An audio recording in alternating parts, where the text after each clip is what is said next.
FandomProjectFandom.com. I'm your host, Nina. And I'm Sarah. And we are back to discuss House of the Dragon, Season 1, Episode 3, Second of His Name. Ma'am. There's so much to talk about. There really is. There's so much to talk about. Because, like, the first, not even half of this episode, but, I don't know, 40 minutes or so, or 45 minutes was a lot of relationship stuff and political stuff. Not a lot of action, but, like, so much happened in those conversations. Yes. Which makes sense. This show kind of has to do that with the time jumps, right? Like, they have to be able to catch us up on so many things. Right. So we did get a lot of that in the beginning, but then the action at the end, of course, like, there's just, that says so much as well. So we're going to dive into that. What did you think? I think I already know, but... I hated it. No, I'm just kidding. Yeah, this is a very classic Game of Thrones episode with lots of food shots, you know, very George R. R. Martin, lots of politicking, the dragon battles, some dark humor. I think people have been complaining a little bit that there wasn't much humor in this show, like, quote, like Tyrion, personally. I've got to admit, I never thought that Tyrion was all that funny.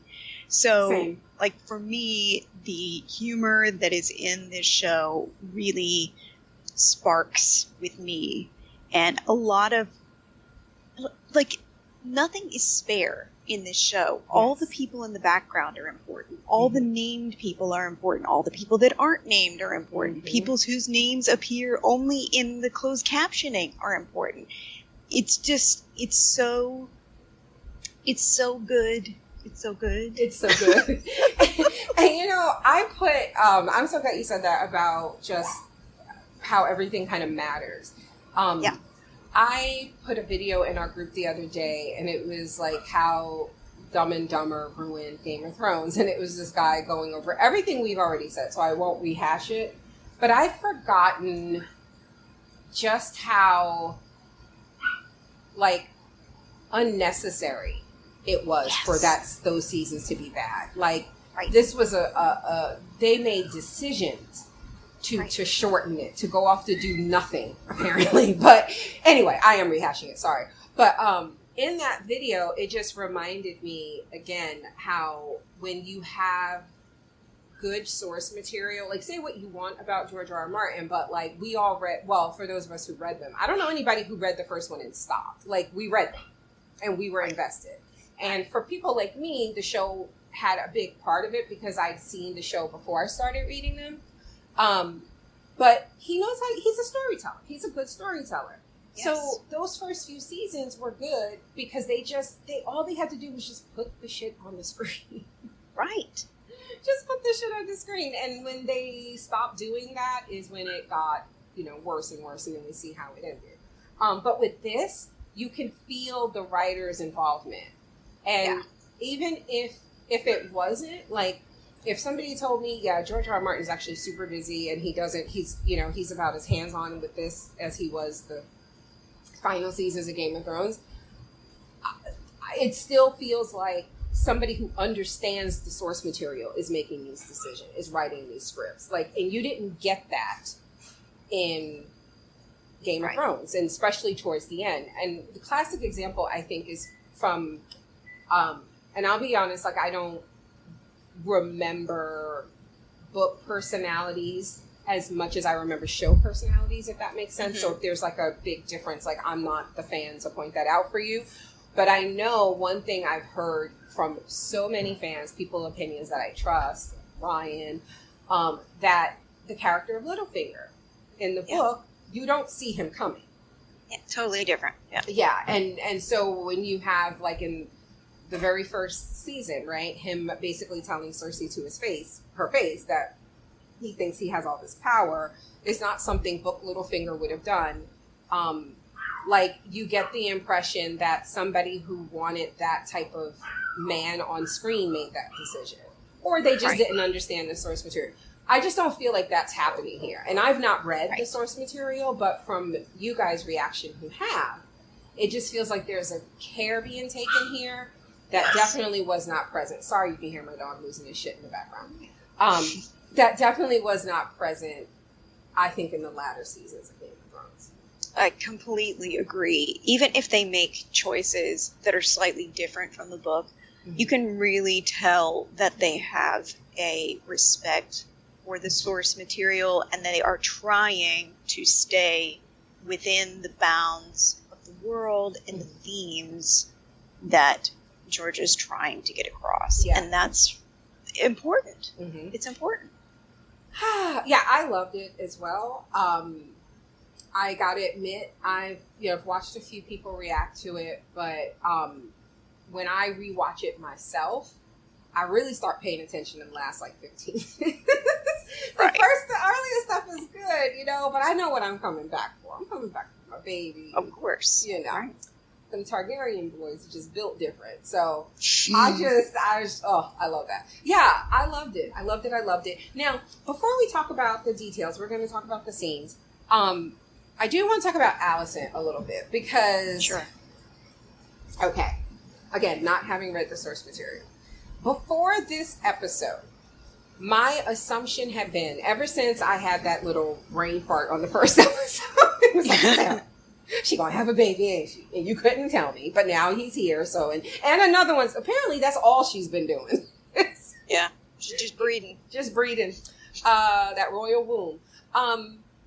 But before this episode, my assumption was, because they've not introduced her as a villain, right? And also, I will joke and be like, oh, I can't stand her, and I'm not going to stop doing that. But I have tried to recognize that she's also a child. Like, we're supposed to remember these were 13-year-old, 14-year-old girls, right? Or 15-year-old girls, and the society that they live in and how much agency they have, even the ones of, as you can see, belonging to good houses or whatever. So I try to keep that in mind with this character. But before this episode, I thought he's going to die somehow. I was joking. I keep saying they're going to Baratheon bore him, like when he went on the hunt. And I say in the group, I can't wait for those high towers to murder him. But my assumption is that he's going to die. And we're literally seeing less of this man every episode. He was missing 2 whole ass fingers this week. Right. Next week it's just going to be like 1 arm, Right. But he's going to die, and I thought the conflict between the Targaryens would be Rhaenyra trying to be like, okay, this is my seat now, and Homegirl being like, well, actually, and that being like the cause of it, but that his will was known, that he wanted it to be Rhaenyra. But then in this episode, there was the wavering, and I was like, oh, fuck, is he going to, I already hate him. I feel bad for him, but he infuriates me. So with this episode, I'm like, oh, is he going to do it? Is he going to supplant her with this boy or whatever? I am very surprised that where it looks like it's going is he is going to die. And I'm undecided if Rhaenyra is going to take the throne and the High Towers and them are going to try to take it from her, and that's where the fighting starts, or if they are going to take that throne from her. And I'm so confused because for that to happen, that Alicent would have to be complicit. And I really felt like they weren't trying to make her be a villain. I felt like they were playing her so sympathetic up until this episode. Yeah. And even still, it's kind of like, when she says things like, what mother wouldn't want that for her son? And I'm like, me, like, a lot. Like, do you see what's going on? Like, why would you want to put your kid through that? But I forget she's a part of that establishment. But even when she says that, though, it almost feels like a concession to just keep her father talking. You know, like, I don't get that she's 100% convinced that she really does want her son on the throne. She's just kind of like answering with a non-answer. And then she follows it up with, and also, like, what about my son? Like, you want me to raise a type of man that would do that or something like that. So that's what I mean. Like, it feels like they're like, she's been, to me, kind of, again, I thought it was interesting that they had been playing it like, to me, half, I'm doing my duty. Like, I understand what my dad wants, and I can't say no. And half, I think she was charmed by him. I genuinely felt like, for me, the first 2 episodes, they played it like she's a young girl who's just kind and nice, and she knows. I never saw it as like, oh, I'm totally gonna fuck this old dude and be the queen, you know. And maybe I was being too sympathetic, even though I was still like, fuck her, just on general principle. But I think you were right. Yeah. But now it's like she is, again, like you know, a part of this establishment. Like, she seems to kind of really believe these things, and I feel like you see that when she counsels him later. It feels like they're setting her up to have way more agency in whatever fucking over is going to happen later, and I'm kind of surprised by that, honestly. I don't know why, and I don't. Again, I don't know if that's the case, but I don't know. I just know and I know you really can't say much, but well, I guess I can ask you this: is her so far? Her portrayal up to this point, is it similar in the book? Or again, is it because of the way the story is told with, like, you know, diary entries and stuff, do you never really get her perspective? Yeah, you know, it's not really, you don't get this much background for Alicent, you know, until the crucial moment. And then she is a different person. Right. Because this is, I'm assuming, like, she's an adult at this point, and things have happened. Right. Well, and she already was an adult. She was 18, so she wasn't Rhaenyra's peer. I think what I meant was that it'll be the other. Right. I'm assuming it's going to be the other actress when shit really goes down. Yeah. Okay. You know, I think we'll get to it later in the episode when he's talking to her, but I think that you know, Viserys makes a lot of critical errors this episode. Every episode. I mean, every episode, sure. But he thinks he's handing Rhaenyra the power, and not realizing that the crucial confession that he makes beside the fire about his vision gives Alicent a completely different perspective of maybe, you know, for all I know, she went into this simply believing she was just giving him backups, you know, and producing more heirs to, as he says, shore up your claim. Yes. You know? Right. Multiply. Right. Make children to trade, you know, with other houses and alliances. And that's what she thinks she's doing. And then he admits to having this vision.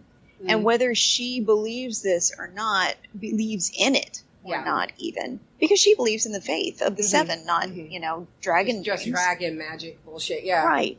But that is a seed that begins to grow. And who knows how she'll feel. And that's that very powerful, I think we talked about it last week, that whole, it has to be you. Right. You are responsible for bringing forth the child that saves the, like, it, you know, that whole thing, where everybody felt, like Daenerys felt, like entitled. Yes. Whether, you know, it was that reasonable, or not, it's just there. Yeah, I noticed that too in that scene. I was just like, can you just fucking fall in that fire already and shut up? You're just ruining everything. Oh my god. Like, he just doesn't Oh my god, he's the so worst. much. I mean, loose lips sink ships, Viserys. Like, somebody muzzle this man. So, okay, so we begin with fucking Daemon rolling up on the crab feeder like it's that. Do you remember that movie? Was it Warriors? Come out and play. Do you remember that? Like, he's clinking the fucking bottles and stuff. But he rolls up on the crab feeder, trying to antagonize them out of these caves that they've been hiding in, and interrupts, as a matter of fact, the crab feeder torturing some Valerian soldiers. Valerian soldiers. Trying to distinct video between that and Valerian steel. Oh, thank you. Oh, these are for Jack. These are his pieces. And then he ends up getting shot by an arrow and leaves. But this begins with one of the soldiers being tortured, and he's like, Valerian order is going to come for you. And he's talking his shit, and it's one of those things where it's like, dude, I mean, I guess you might as well talk your shit because you're dying. I mean, he already, nailed your hand up there. Yeah, right, nailed your hand. Yeah, it's happening. It's done. Right. But then the dragon shows up, and you're like, oh, shit. Right. This actor had, like, I don't know if they hired him for this, but he had big Matthew McConaughey and Reign of Fire vibes. Like, he looked just like that. I was like, oh, that's nice, But he was like, come, my prince, and oh my god, burn these fucking, what do you call them? Triarchy cunts alive. Right. He was full of piss and vinegar. He's like, and so, but before we get to what happens to him, I love how the crab feeder turns around and you hear Caraxes before you see him. Like, you hear that screech. And I love that because it's not very, I don't think, too noticeable. But because you heard it in last week's episode for the first time, it's so distinct. Like, now it's almost like, your ear is kind of tuned to it now. Right. You're like, oh, his that's little voice. Yeah, you're like, that's not the wind, that's not the music, that dragon's coming. I love that. And then if you guys haven't noticed this, if you go back and watch it before next Sunday, which I'm sure a few of us will, when he approaches and the fire's coming out of his mouth, it almost looks like his eyes are also fire, but I think it's the light from his flames that are coming out of his mouth illuminate like the horns on his head. Yeah. You know what I mean? It just looks like the two, it just looks like there's fire also like where his eyes would be. I thought it looked so cool. But he steps on, I mean, he's a big dragon. They're clunky. Yeah. Not a lot of precision. I screeched when that happened. I was howling. It was so funny. How are people saying there's no humor in this show? And this is a great example of how dangerous and imprecise dragons are as a weapon. You obliterate your own people. They show time and time again. It's not just the bad guys on the beach. If they're fighting in the circle, the whole circle gets eaten up, Mm-hmm. But on the other hand, it was just really funny. It was very funny. And I mean, this was actually a better death than like bleeding out and having those crabs eat him. But that's horrific. I don't ever need to see that again. I know. Yeah. Yes. That I thought of you because when he was trying to shoo it away with his mouth, like, like, what are you gonna do? Blow it away? Oh my god! But the crab feeder, after he just shuffles his ass into the cave, and Daemon takes an arrow and has to fly off. Then we're back in Westeros, and Aegon is 2. It's his second name day. And Alicent's pregnant again, like super pregnant. Massively pregnant. Like over pregnant, I would say. Right. She's overdue. I felt that. Yes. So hard. I felt the tightening in my skin, all of that. I was like, oh. Like the aching back. This actress, I don't know if she's ever actually been pregnant, but she did an excellent job of selling, like, how you get in and out of the chair, like, knees first, and you're, like, pushing yourself out. Yes. So many people, I just don't think they understand how awful it is at the end. It is. She sold it. It really is the worst at the end. It's this, please take this thing out of me, please. Right. So a couple of things are going on at this birthday party. We witnessed two high towers kind of plotting. And this is interesting because Otto, he's talking to his brother. I didn't catch his name. Obert. Oh, Jesus. Okay. Yeah. Obert. Otto and Obert. Otto is playing it like not that he doesn't want it, but like, you know, he's like, yeah, when Obert is like, look at our prince, he already has a kingly presence or something. He's like, yeah, except he eats with his hands. Or, well, later we'll have reason to celebrate. And he's like, why would we have reason to? And it's like, you shifty son of a bitch, shut up. You know what he's getting at. Right. Yeah. I think Otto he's got his second son disease. You know, Obert is, I think that's who he was writing in the first episode, where he's kind of still answers to him, you know? Yes. And so if you think Otto pushes hard, you know, you should meet Obert, who is extra. This episode, he is beyond obnoxious. Oh my God. When they get, I'm skipping ahead a bit, but when they get out of the carriage, when they arrive in the Kingswood, and he's like, so-and-so on his second name day. And I was like, shut up. This kid eats his boogers. Right? Like, shut up. So cringe, dude. He just cannot. And Otto is like, I'm working on him. You know, I'm working. And Hobart's like, you're not working fast enough. He's already 2. You know? And they're so like, simply because she's a woman. Right.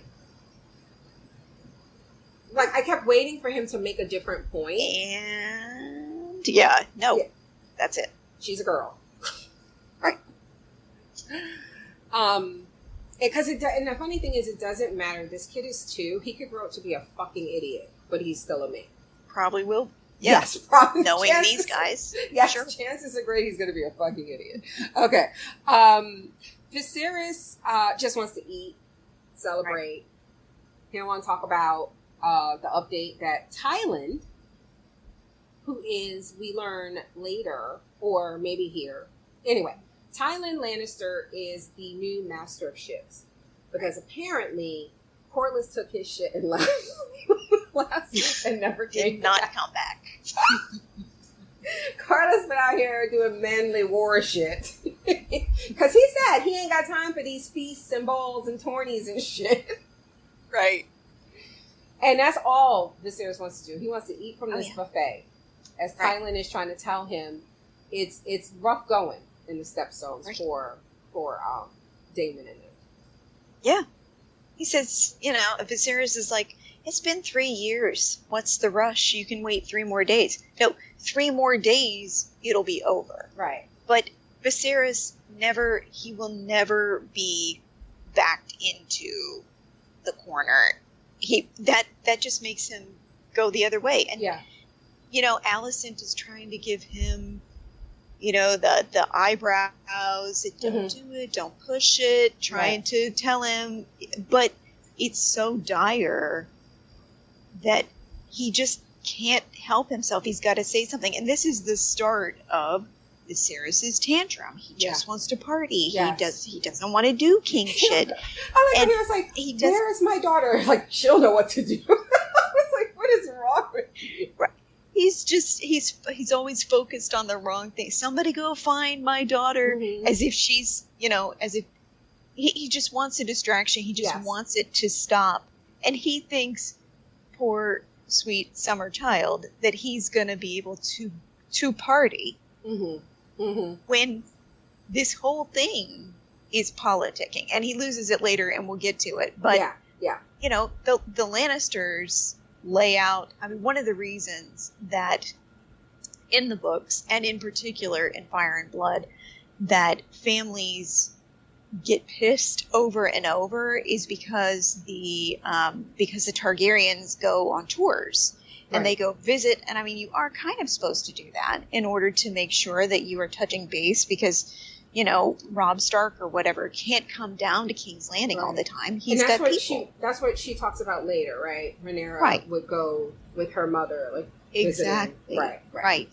And, you know, they go on a little tour and they visit and make sure everybody feels heard. But at the same time, that's a significant expense that you're putting out every time you host the king and his bannermen and his guards and his people and the army and the like we saw in the first episode of Game of Thrones. Right. Yeah. They could, if they visit too many times, which happened with a couple of them, they basically bankrupt the Lord for the next year, you know? So Thailand has put out this, and Thailand and Jason have put together this enormous thing. They've gone to this expense. Of course, they're going to be politicking. Right. But Viserys, you know, he's starting his little 3-day meltdown here. He really thinks they just wanted him in his son's company. Right. I just want to have a child's birthday party. Right. He really thought they were all just hanging. No, dude. Right. He's always politicking. Well, we haven't even gotten to the clowns yet. Oh, right. He was driving me fucking crazy in this scene. He's the toddler. Seriously. So he asked for Rhaenyra, and I was joking. He wasn't saying, like, she'll know what to do, but it's like, she would probably be doing, she would definitely do a way better job than he's doing right now. She's out in the, she was at the Weirwood Tree, right? Right. She has Under the Dragon's Eye on repeat. Yes. On her playlist, it's just on repeat. Another song about Nymeria. Oh, is it? Really? Yes, and she's reading the book about Nymeria. Now, to me, this scene is like when you, like, I don't know if you've ever done this. I feel like most of us have done this, where you think, okay, what if my crush hears me playing this song, you know, and sees me when this song is on? Like, they'll get it. You know, or like you send them like a mixtape. Yes. I feel like she was sitting out there having him play this Nymeria song over and over and over, waiting for Alicent to come and talk out to her. And hear what a traitor Rhaenyra thinks she is, because this is their song. Yeah. You know? Yeah. That's right, because this is what she was quizzing her on in that first episode, right? Right. Yeah. Look, I mean, I get it.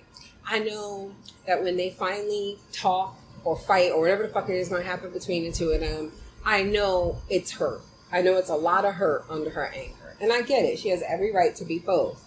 But also, fuck this bitch, Rhaenyra. Stop trying, fuck her. Right. She literally made her bed. Look, the way... Let it go. Listen, the way I would go find me the baddest, sexiest motherfucker to marry, right, richest motherfucker to marry, and then just sit there and wait for that old motherfucker to crow, her dad talking about. Right. And then be like, okay, bitch, try something. Which is probably what's going to happen, but still, I'm like, don't try to be her friend anymore. But I get it. She's hurt. Yeah. That's when she was like, is it an order? Then I guess I got to go. Right. And Alicent's like, none of it needs to be this way. But it is this way, Alicent. I mean, I didn't tell you to fuck my dad. What has changed? I'm pretty sure I didn't tell you to fuck my dad, so. Right. That was your dad. He told you to do that. You're literally popping out usurpers. Jesus How do you want me to feel about you? Oh my god, usurpers. She's like, every baby you make is one more person I'm gonna have to fucking kill. So, what is there to talk about?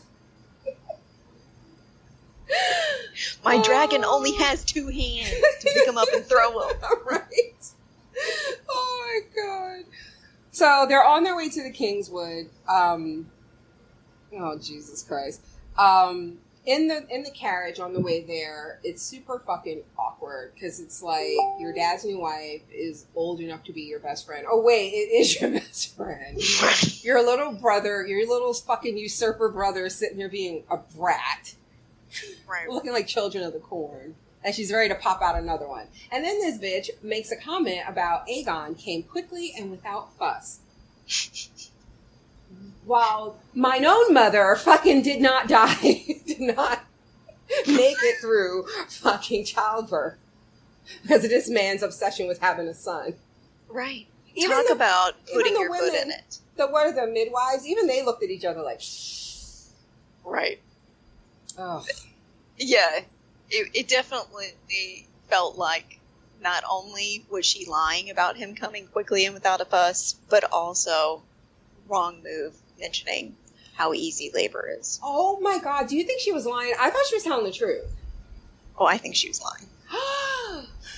It's like people, that's just what so many women do. No, I didn't. I didn't do that. Makes I had sense. a horrible time, You know what? But, yeah. No, that makes sense though, because especially when she says what she says later, which pissed me off to no end, you have to make her think it's her choice.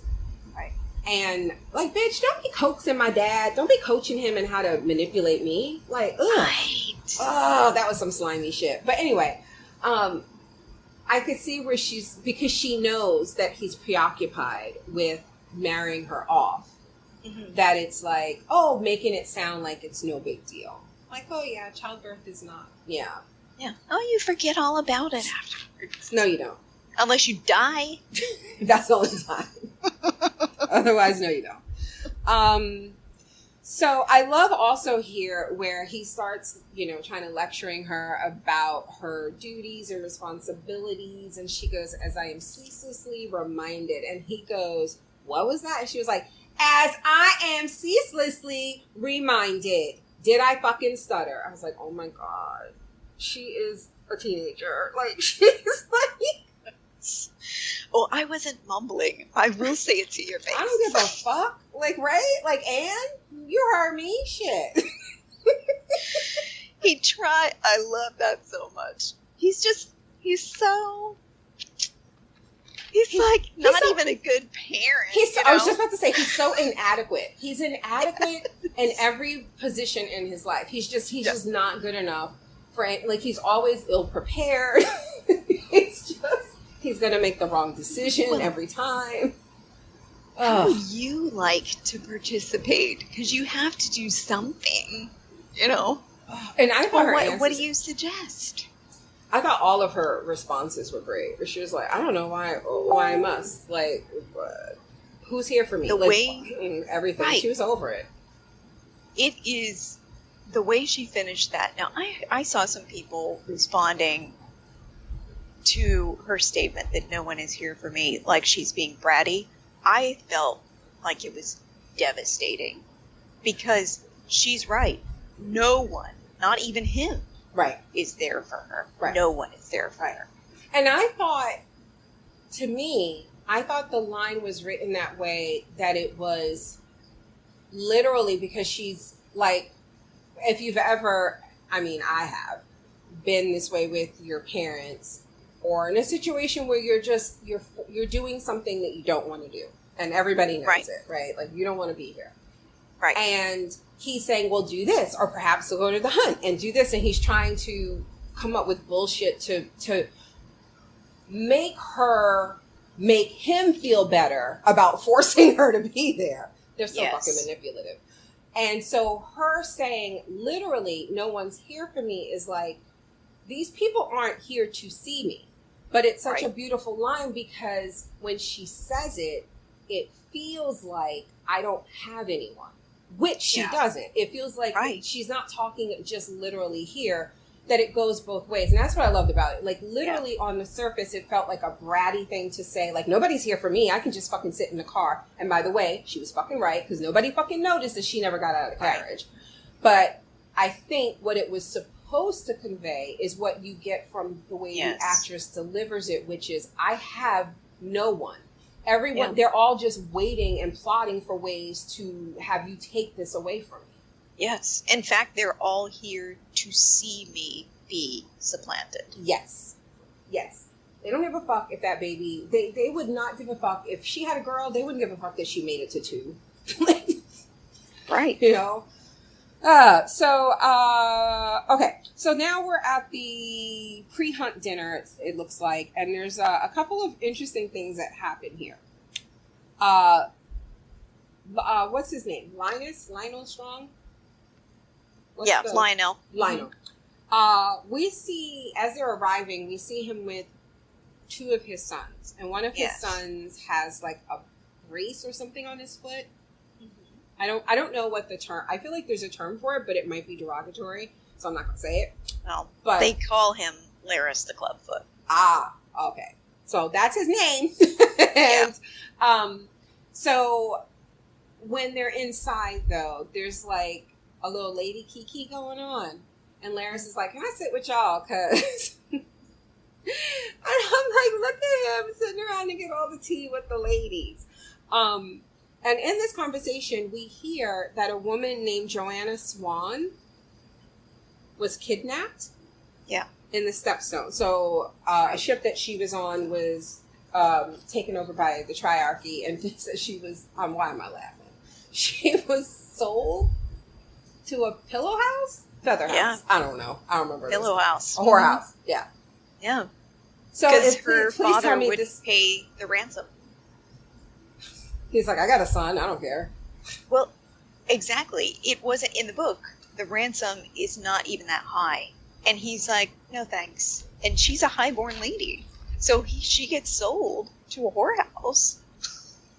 And you're like, what are you going to do? Yeah. So, but I think this is significant in that, she is important going forward. So just keep an eye on that. But Joanna. Yes. Okay. But it is significant in that now highborn people are starting to be taken hostage. Yes. Yeah. It's real to them. Right. Right. Alicent tries to have Rhaenyra's back here in this conversation. At one point saying that Rhaenyra, will basically be a good queen. And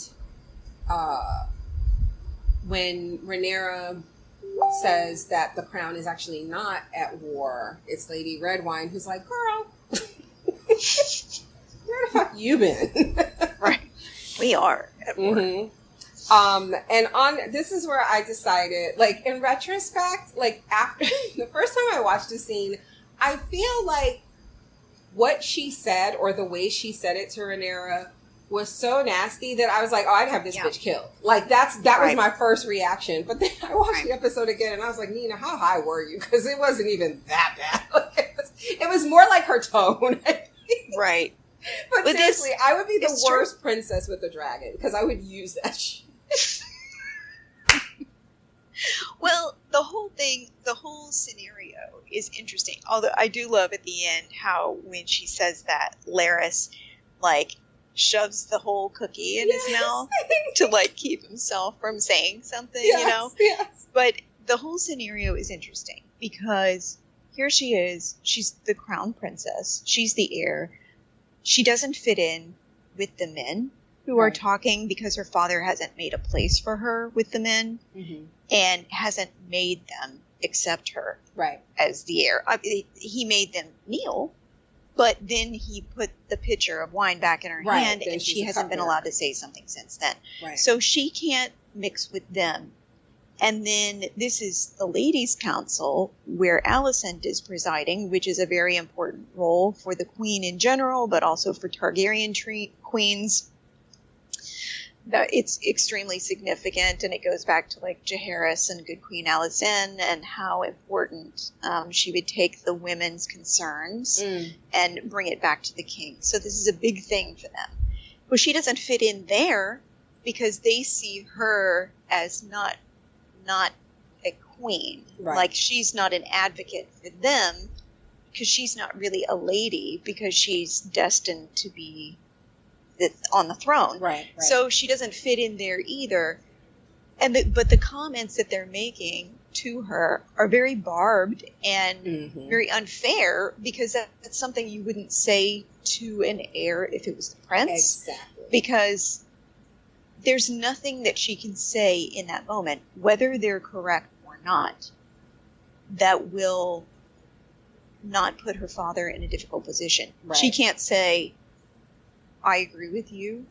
We have stayed out of it too long, because that's essentially treason. Yeah. And she can't say, I disagree with you. We should stay out of it, you know? Right. Because then that backs up a bad decision. Yes. So it's just, the whole thing is very messy, thanks to Viserys.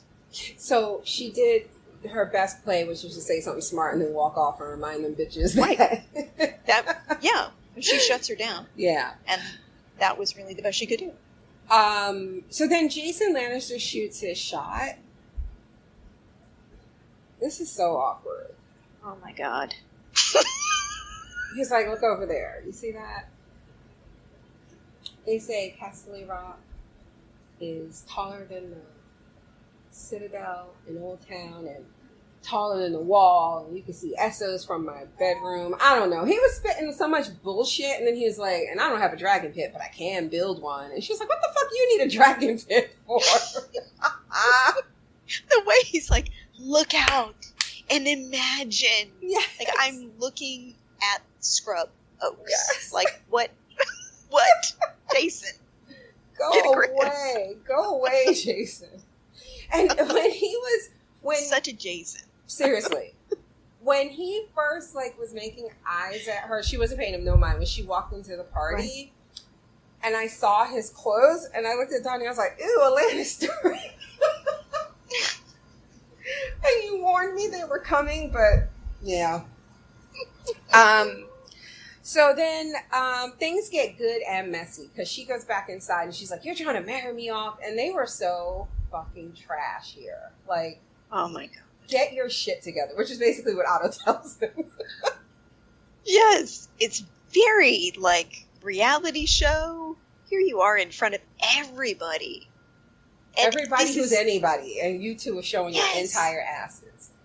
It's bad enough that he hasn't been farming her out as the true heir to the throne. Right. And now they're arguing with each other in full view of everyone. And they're all going to go back to their little hovels and be like, guess what? Yep. And this is all him. Yeah. Because, I don't know. He can't keep a grip on himself. No, absolutely not. And I don't know what they would have done if he died before Alicent could have given him a child at all, or if he would have died before he could have remarried. I don't know if they would have just, followed along or tried to have her usurp. I don't know. I think Daemon would have swooped in. You think so? Yeah. And do you think he would have? I think he cares for her though. He does. So, yeah. Do you think he would have tried to kill her or something? No. You probably can't tell me. Okay. So I don't think he would have in that scenario. I don't. He probably would have came along to try to be like, let me be your hand and keep these motherfuckers in line. Sure. Or something like that. Okay, but they would have had no choice but to go along, right? Yeah. Daemon would have made it to where there was no choice. There was no choice, right. And this would have been possible, and I don't understand how Viserys doesn't see this as possible if he would have not given her the picture again. Do you know what I mean? Yeah. It feels like there's a part of him that didn't want it to be her. Yes. Because he could have done that. He admits as much. Yeah, he does later, right. Mm-hmm. So it's like, you fucking idiot. I guess knowing that what's to come, I guess that's what makes the story tragic and it's like, if you had just been a better man. Right.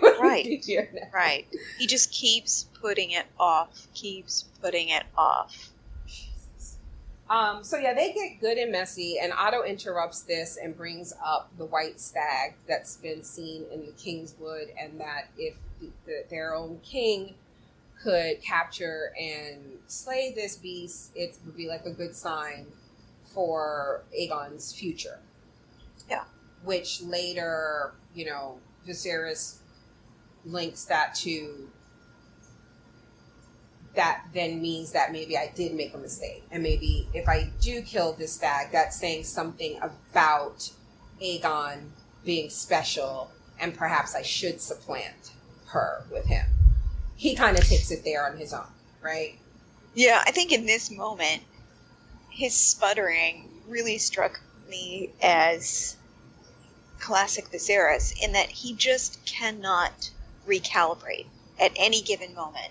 He is unable to meet any change in plans. All he wanted to do was come out and like stab a pig, you know? Yes. And here we are presented with this potential omen that might change his plans. Mm-hmm. Plans that he's been ruminating on, hasn't stopped ruminating on, have stopped him from making good on his plans with Rhaenyra, even though he doesn't really want to admit it, and he hasn't even fully committed to recalibrating his plans, nor has he fully committed to making her queen. Right. And yet, when he's presented with this natural moment where it might give him something, he goes into a full crisis because he cannot change direction. No. Ever. He's like, I just really want to eat and party. Like, I really just came here to fuck around. Hey, y'all had dessert. Now it's a white fucking stag. Are you fucking kidding me? Right. Jesus Christ, I didn't bring that much armor with me. What are we doing? Like, yes. He's like, oh, they continue to make this man have to make decisions and do hard things. Right. So Rhaenyra rides off because she's pissed. She don't want to be there. I don't blame her. Christian Cole follows, and we learn from their conversation as they are walking through the Kingswood that it feels like they've gotten a bit close. A little bit. And I didn't feel like they were as close as maybe 3 years would suggest of him being her direct guard. It felt more like a few months. It was fun. Yeah, I agree. But it's friendly. It didn't feel romantic to me. No. And I don't know if really it's supposed to be, but it feels, oh God, I hope it's not supposed to be romantic because right now I don't feel any chemistry. I feel the same way. I hope that they're not trying to say that this is romantic chemistry because to me, he doesn't exude that at all. Yeah, it's like, nor does she. To me, the Daenerys Jon shit was slightly better than this. This doesn't feel romantic at all, and I thought they were comfortable together. Like you could tell, I thought the actors were comfortable together, but it wasn't like sexy, like ooh, yeah, So, but if they're trying to go for a budding romantic relationship, I wasn't getting that. I just thought that they were, friendly. And he does say that he basically owes everything to her. Right? Yeah. For choosing him. Right. And that's an interesting part of the conversation because she's venting to him from her vantage point as a privileged person, and he's a commoner. She says that she feels toothless, and I did enjoy the little joke where he's like, "You want me to kill him for you?" Yeah. But he says, I wouldn't say you're toothless because you had the power to. I love how he said, "You had the power to write my name in the white book, and you changed the course of Coles forever." And I wouldn't say that is toothless. And then again, he's saying this as a young man, and will he? I mean, he is the most important Cole, and now he can't propagate his own line. So will that be something that hits him later? Right. As her power, hits her, and it's just kind of an interesting point that they're at right here. Where her power is a two-edged sword, and maybe he's not saying that. Right. But maybe he is. Yeah. They I'm trying to remember if it was here or maybe it was later when they're talking by the fire. Let me see. Okay, I'll wait until we get there. I did love how he said he had an adventurous youth. Oh, right, because he fought. He's a hoe. Oh, I got. He's a hoe. Okay, I can see it. Yeah, you know, I gotta say, when we first saw him in episode 1, I was like, oh, he's cute. He's so vanilla to me though. Now he feels very Jon Snow. Yeah, he's all right. He's generic. He's all right. He's all right. I don't know. He ain't running. If he was there. the cutest guy in the class, I would flirt with him. But right. He ain't out there, pretending to sacrifice himself and slaying like 50 motherfuckers on his own while arrows are flying. Cute. I mean, right. We'll get. I'm sure the actor is lovely. Yes. I like you. Yeah. Okay, yeah. We see a little bit more edge. Right. The king touches Poop with his bare hands. I'm like, nigga, this is why you're fucking dying. Like, you have so many open wounds and sores and stuff. You really should not be touching this shit literally. Like, they don't have antibiotics yet, right? Like, what are you doing? The way he, caresses the poo. And sniffs it. He's like, this is fresh, 2 to 3 hours. How do you know? Viserys, I am not sure how much I believe that he is a hunter. I mean, I really don't know. Have you ever killed anything in a hunt that wasn't pinned down for you? This is so pathetic too. That whole thing. It really is. Like, I don't really think I was paying attention the first time I watched this, other than I remember when he does finally, when they have it for him. Right. But I totally missed the part where later, when Otto is like, so yeah, they think they've pinned it down and it shouldn't be long now. I'm like, so you're not hunting at all. No. He's just sitting. He's sitting. This is how he thinks the whole being a king should work. He doesn't want to have to actually do anything.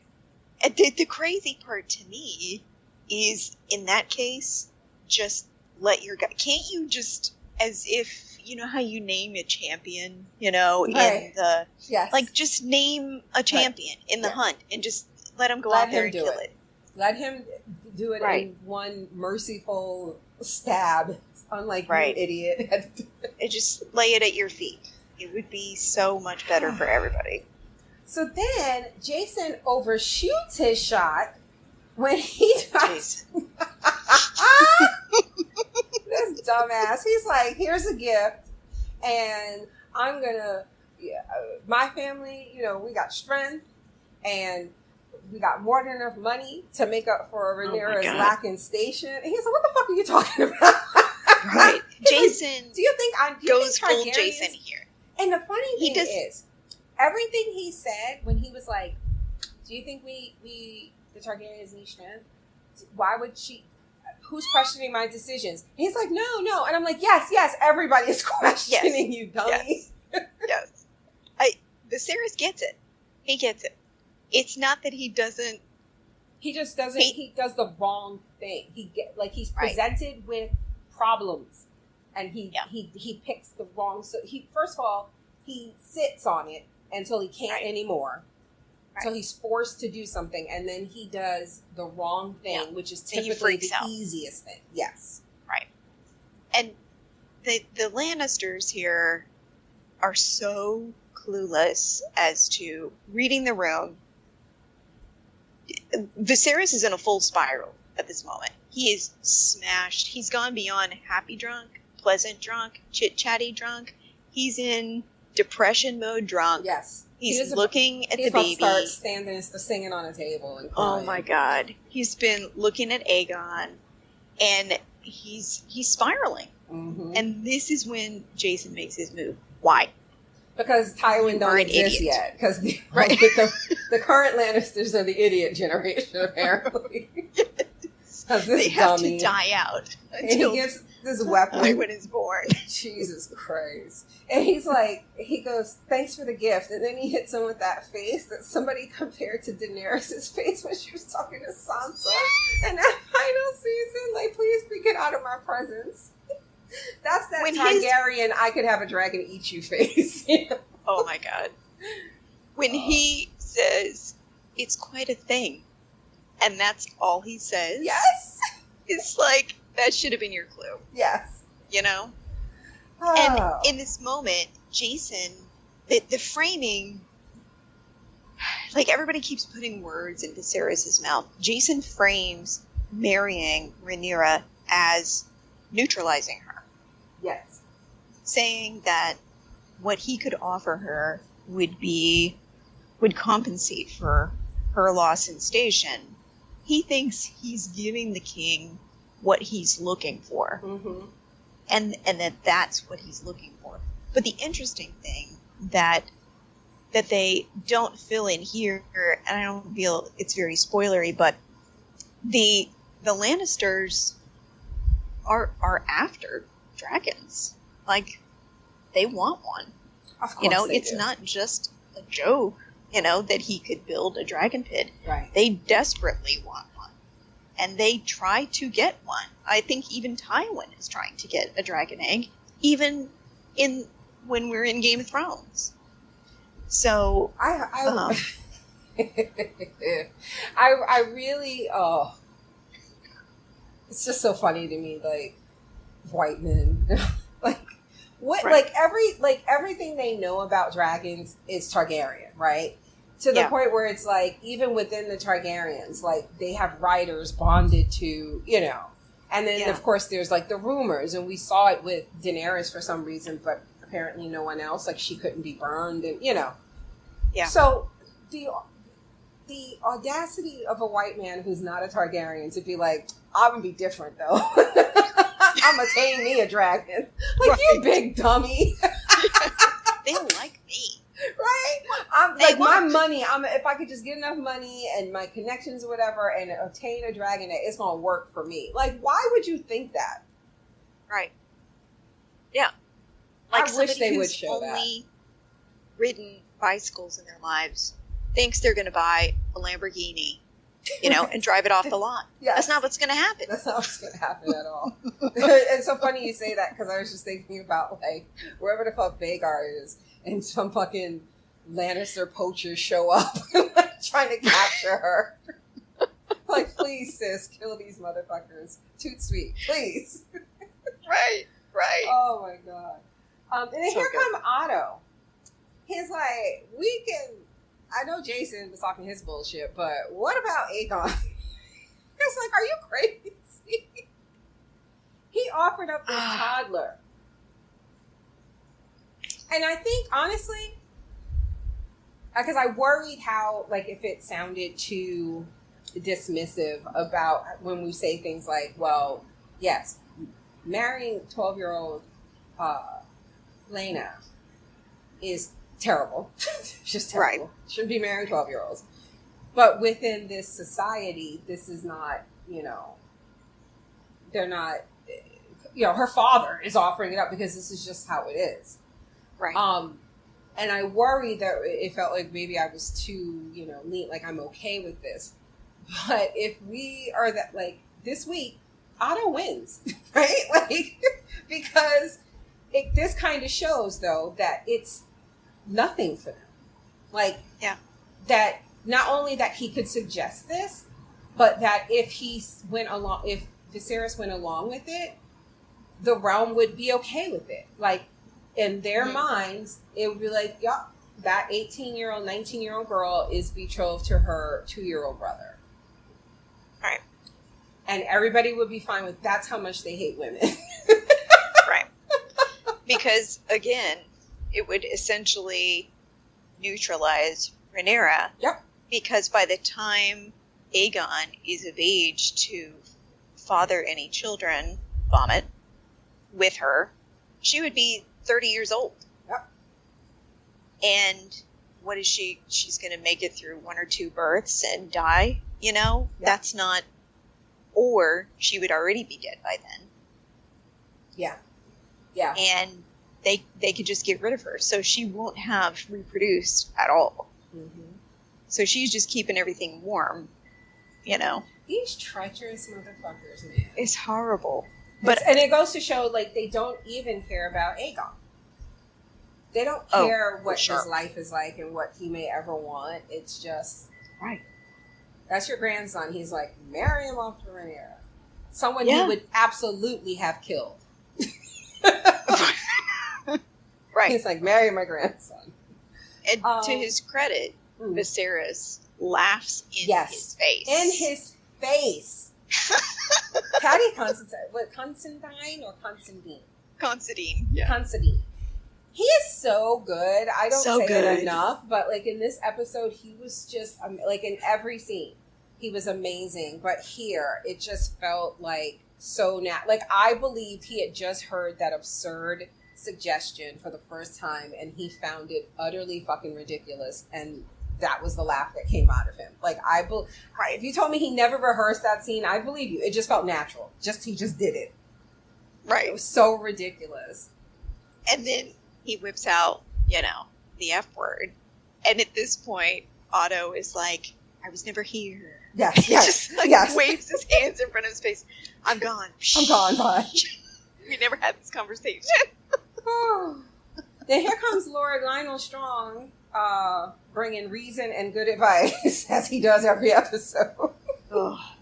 I love Lionel Strong. When he was like, do you wish to hear my opinion? I was like, I do. Everybody wants to know your opinion, and then I was like, please save us. I was like, he ain't going to listen to you, but please tell us what he should do. And this smart ass is like, let me guess, your son. He was like, no. My son's that would be nice, but no.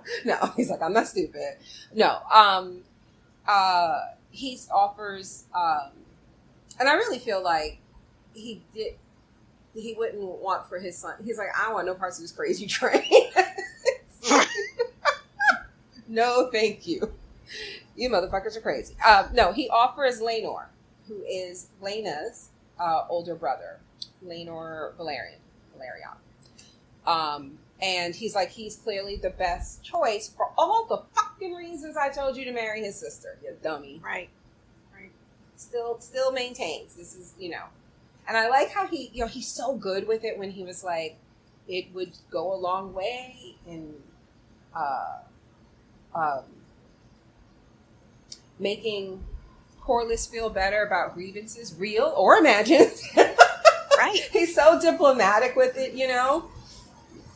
And everything he says is wisdom. Yes. Everything he says is well placed. And it's not that he's not pushing him, but he's doing it in the most tactful way possible. Right. He encourages him and says, even King Jaehaerys tangled with his daughters. Yes, it's tradition. Don't let it get you down. But let's look at these options. He has pure Valyrian blood. That should obviously appeal to a Targaryen if they are trying to shore up their dragon riding abilities, which is something they're always scared of losing, that percentage of blood that will finally break their chain with the dragons. Right. And, it would make Corlys feel better, save money. Yeah, they're a rich still family. The richest man. Yeah, the Lannisters are rich, but they're not the richest. Right. It's still Corlys, even though he's been at war for 3 years. Out there doing the hard shit. Right. And then he drops that little gem, like, of course, you have to pray that Laenor survives. Yes. So this is where I said to Donnie, I was like, so is this what gets him into the fight? Like, is he really going to be like, okay, save my future son-in-laws? Like, that's pretty, but no, but it was a nice way to remind us that this thing is still going on, that he still hasn't made a decision. I was trying to talk to you about this before, everybody's been trying to talk to you about this. And just to remind the audience and to let us know that he's over there too. Because we didn't know that at that point, that Laenor is now apparently old enough to be fighting in war. Yeah. So he gets drunk by the fire. We kind of talked about this, right? He's like, maybe I made a mistake, all this stuff. And this is where he, as you pointed out earlier, is, possibly planting a seed in Alicent's head. Right. This is such a significant scene because it finally drops us into his mindset in that, and something that I heard in passing over the last couple of weeks that really struck me is, we've been talking about how Viserys is Valyrian's rider, and he only rode him one time, and so he doesn't really have that identity as a dragon rider.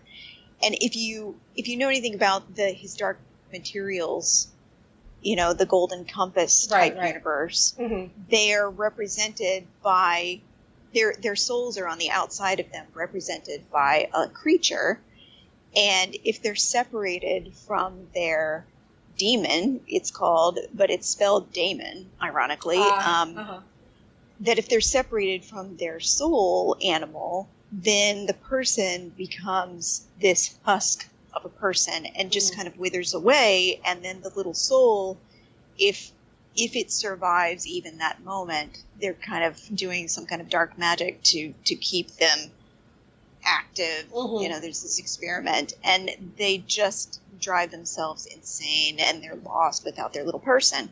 And that's really how dragons and dragon riders in this universe are kind of represented, that Viserys has really been separated from his soul as a Targaryen, so he has reframed himself as a Targaryen dreamer.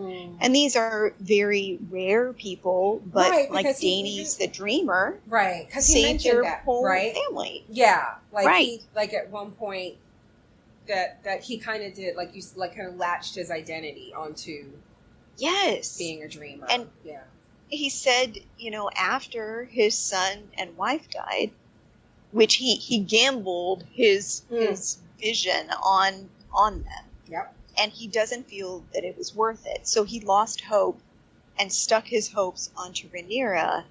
And now that his son has been born, that dream has been kind of flickering back to life. And he's so full of cynicism that even though he's a dreamer and everybody's like really appealing to his identity as a dreamer, because I think they sense this, like Otto Hightower and Tywin Lannister and Jason, and they're like, oh sir, like if you do this with the white heart, yes, that will fulfill this epic prophecy, which is great. But you're talking to somebody who's had this religious experience, but also is full of cynicism and could just as easily be an atheist, essentially. So he's teetering on that.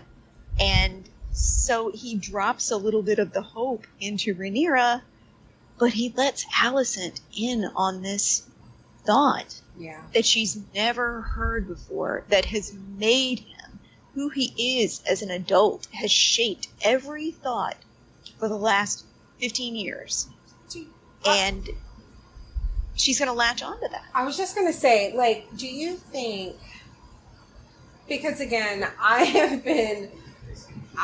the way I saw it, again, she's going to do what I don't want her to do, but I just kind of felt like they were going to play her sympathetic in the end. Yeah. Do you think it's possible that she could still be seen as sympathetic if she, like you said, she kind of latches onto that and maybe the audience can see it as she's using that as an excuse to just do what it is that she wants, which is put her son on the throne. Yeah. But she, the character, truly believes that she is carrying on his wishes, his prophecy, literally fulfilling his dream. That he had it wrong, that he was wavering, and he ultimately landed on the wrong side. I'm sorry. I will talk about it more when we get to the scene with him and Rhaenyra at the end, but I'm so fascinated by, I know where we're going to end up. I'm so fascinated in that turn that gets us there. Yeah. I think it's the difference between somebody who discovers a belief and then becomes blinded to how that belief is impacting other people. Mm-hmm. She becomes a fanatic you know, you can see the flames of this. Like, if that's the way they take it, I don't know. Yeah. I don't know. Do you think about But what I'm saying is, like, as you're saying, they could play it as sure that she's sympathetic, but right. she believes it's so hardcore, right? That that's her. But what about? It kind of reminds me of Stannis a little bit. No, yes. He kind of was like, he didn't really believe. Another thing that reminded me of Stannis, the way this episode begins, I said that they were like torturing Valyrian soldiers, but like there was this beautiful, terrifying shot. It's at night on the beach. Everything's on fire. Everything. And there's literally like the carcass of a ship on fire. Yes. And I was like, this is terrifying. And they shoot like a close up of the seahorse. Oh my god. That was so good. Banner burning. Yeah. But it reminded me, I think this is how we first met Stannis in season 2, right? Yeah. Right. Burning on the people beach on the that beach. night. Yeah. But like, it's so funny. I'm sorry, you guys. I'm going to keep doing it. I mean, Game of Thrones comparisons are there. They're there. natural. Yeah. But it's funny because everything that I compare it to so far, it's like Game of Thrones is great, don't get me wrong, but you can absolutely see that this show it has the budget to do what Game of Thrones couldn't do to like season 2. Like this thing that we saw at the end. Remember, there were complaints, I thought, like in the first season, we didn't see any battles. Like when they caught Jaime and all of that stuff. It was pretty low budget. Yeah, it was pretty, I think, Blackwater was like amazing, but it's probably the first like major thing we saw. Right. So you can kind of see that here, but it was like a bigger scale nighttime fire scene. That entire ship, I will never forget that. It was beautiful and terrifying. Yes. So Rhaenyra ends up overkilling a boar that attacks her and Kristen's camp. After he unsuccessfully, no. Earlier he had tried her. He was like, okay, last chance, we should go back. He's like, I don't want to say that I didn't tell you. Right. Are we sleeping here? I guess we're sleeping here. And she overkills this boar at the same time that her daddy barely kills a stag that was caught for him. I mean, y'all can say this on the nose if you want, and I guess it is, but I mean, it's clear. Yeah. She said specifically she didn't want to kill a boar because of how they sound like squealing children. Yeah. And yes, Kristen helps by spearing it through the, through the head, but is still alive. Yeah. And you can say that, let's say this is her crisis, and Viserys is presented with the crisis, and the way that he handles things is he doesn't handle them. Yes. The way she handles things is she does. She handled it. Yep. And got dirty in the process, as for somebody who doesn't want to get his hands dirty, literally, and will say later, right, I think if I do this, then this person's going to be mad at me. But if I do that, this person will be. And it's like, yeah, motherfucker. It's called being a king. It's right. It's called being a fucking adult. Just making fucking You're decisions. not here for everybody to love you. No. So later, she sees the stag and spares it. Although I don't know that Kristen Cole could have taken that stag with his sword. I don't know. I don't know how stags work, but I feel like it took all those other ones, those guys, and all this. I don't know how they work. I don't know. Do they run, or will if he started approaching, will it have like lowered its head and speared him? That's what I thought would happen. I just don't think he could take that thing with that sword. Oh, I agree. And I think in the after the episode, I never know what to call it, but like in the postmortem, they tried to say that she deliberately let it go. I'm sorry, but you're not gonna kill a stag with a sword. That's not how it works. Yeah, he was not gonna kill that stag. He wasn't even gonna get close. The best you could say is that if it ran toward them, he could defend them, kinda. Right. But he wasn't going to like go over there and he was never going to get that thing. So all this talk, afterward, well, what if she had killed it and brought it back? That's not a That question. was not going to happen. It was never going to happen. They said she spared it, and it was like, did she though? Right. I think the significant thing is that the White Stag chose her. Yes. And we are supposed to know. Yes. She knows. Kristen knows that she's the anointed heir. It's kind of, in the book, we never get an impression of who should be heir. Mm. But, so this is the show kind of putting their thumb on the scale. Yeah. And saying she should.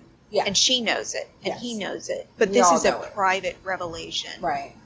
That we're Well, maybe gonna know shit going shouldn't. forward. Maybe shit shouldn't be so private. Because let me tell you, a bitch like me would have brought that motherfucker back. I'm just saying. They're like, look, y'all can suck my dick. I feel like she does walk back. Oh, yeah, she in does. That Yes. attitude. Yes. You know? Oh, she has the same, like, Dany had a good, like, swagger to her. Yeah. And we saw it with Rhaenyra last week when she dismounts her dragon to, like, walk up to get her egg back. Like, Right. I noticed it then. I was like, oh, she got that Dany swagger, too. And she had She it does. again. So, yeah, she returns covered in blood like a badass. And they bring back the boar she killed, right? Oh, yeah. Yeah. I Fucking- love... What's love his name? What's the Jason? He's like, ugh. Well, I never. And then the one who looks at her and, like, is like, yeah. And she's like skinning a rabbit or something. Who's that? That's Harwin Strong. That's the oldest other son. Ah, Yes. okay. I didn't see. He's cute, and I didn't see him clearly when Lionel was walking with his sons earlier. Right. I just remember Lars. Mm-hmm. Lars. I remember seeing him walking and thinking, "Oh, the other one must be the brother," but I didn't like pay attention. So I didn't connect that was him. Yeah. Okay. He's like, yeah, badass. So, Right. Otto tells Alicent to talk some sense into her king. And she's kind of like, we talked about this earlier. She's like, Johnson, I don't want it. I don't want it. And then she ends up talking to Viserys and is trying to coach him in how to manipulate Rhaenyra to get married. And then she counsels him on what to do about Daemon. Because Daemon, these fucking names, Valerian, who is Corlys's brother, is out there, been fighting, and shit ain't going well. He sent a letter letting him know, look, your brother don't want to ask for help, but I ain't trying to die out here. Right. We are losing. Send some dragons, motherfucker. Send some dragons, send some supplies, send some men, send some dynamite if you got it. These motherfuckers are hiding in caves. So she's like, I love when she's like, what do you think, Viserys? I'm like, yes. Talk to him like a child. His first name. Jesus Christ. Thank you, because that my husband shit was making me throw up in my mouth. So she finally used his big sweet. boy name. I was Right. like, oh, thank Yeah, God. she needs to crack through Yeah. the hang. She needs him to be serious. And I think maybe by this point, she has pinpointed, knowing him, that this is a critical moment. And she does need to push him in her way. Yeah, yeah. I wonder... And says, okay, well, so Daemon would rather die than ask for help. But is it good for the crab feeder to rise to power or not? Right. Let's think about that. Well, she ain't said nothing that fucking Corlys didn't tell him. Right. 3 years ago. He fucking told, but you let him keep accumulating power and making it a bigger problem. This is the same thing he told you 3 years ago. We should not let him get this power. It is not a good thing to let them control these shipping lanes. Right. Dummy. Anyway, so he sends this letter and to Daemon, deliver it directly to Daemon, and he talks to Rhaenyra, Viserys I'm talking about. And he tells her, I want you to be happy. He talks about how he was betrothed to her mother when they were 7 and 10. Now, the fact that he says she made a man of me, I'm assuming he was 7. Because he said she made a man of me, I'm assuming he was 7 and she was 10. I don't know why, because he didn't say the ages. Like, he didn't say who the ages were. So then when he goes, she made a man of me, my head just was like, oh, he must have been the 7-year-old. Like, he was younger than her. No? I think what they mean is 17, but he was... Oh, my God! Yeah. She was 13. I thought he meant 7. And that's when she had Rhaenyra. I'm going to throw up. I liked it better when they were 7 and 10. I know. And we're just like besties until they were both 18. Sorry, that is not what happened. Oh, never mind. 10 and 7. I thought he meant 10. So I was like, oh, he must have been 7. Let's just go with that. Oh my God. Yeah, it's so much better than what the truth is. Gross. So he sends, right, I already said that. So he tells her, pick a man. Strengthen your claim, multiply. She's like, gee, Dad, thanks. Right. This is, I mean, how do I even say this? It's, first of all, she's noticed that she's sitting in the hands seat. Yes. Which is, frankly, where she should have been sitting all along. All the fucking long. But, right. But and that's what happened. What previous kings had done was make their heir the hand, so that they could sit there and counsel each other. Right. But this, Otto is in here, making sure she doesn't even sit down. But Viserys let it happen. So here he is finally reframing this for her. She has her outburst. It's like, why do you have to battle me all the time? She's like, because you are making plans to supplant me. That's why. She says, everybody knows. Yeah. I know. You're the only one who doesn't know, but I think maybe you do, so will you just admit it to me? And he says, no, you've misjudged me. This isn't what I want. And I'm not sure that she did misjudge him. I think it was inevitable until he came up to this portent that turned out not to be a portent. And that pushed him and everybody making him a contrarian. He accuses her of being a contrarian, and yet he is exactly the same in spirit. It really... I'm sorry, go ahead. I'm sorry, I didn't mean to cut you off.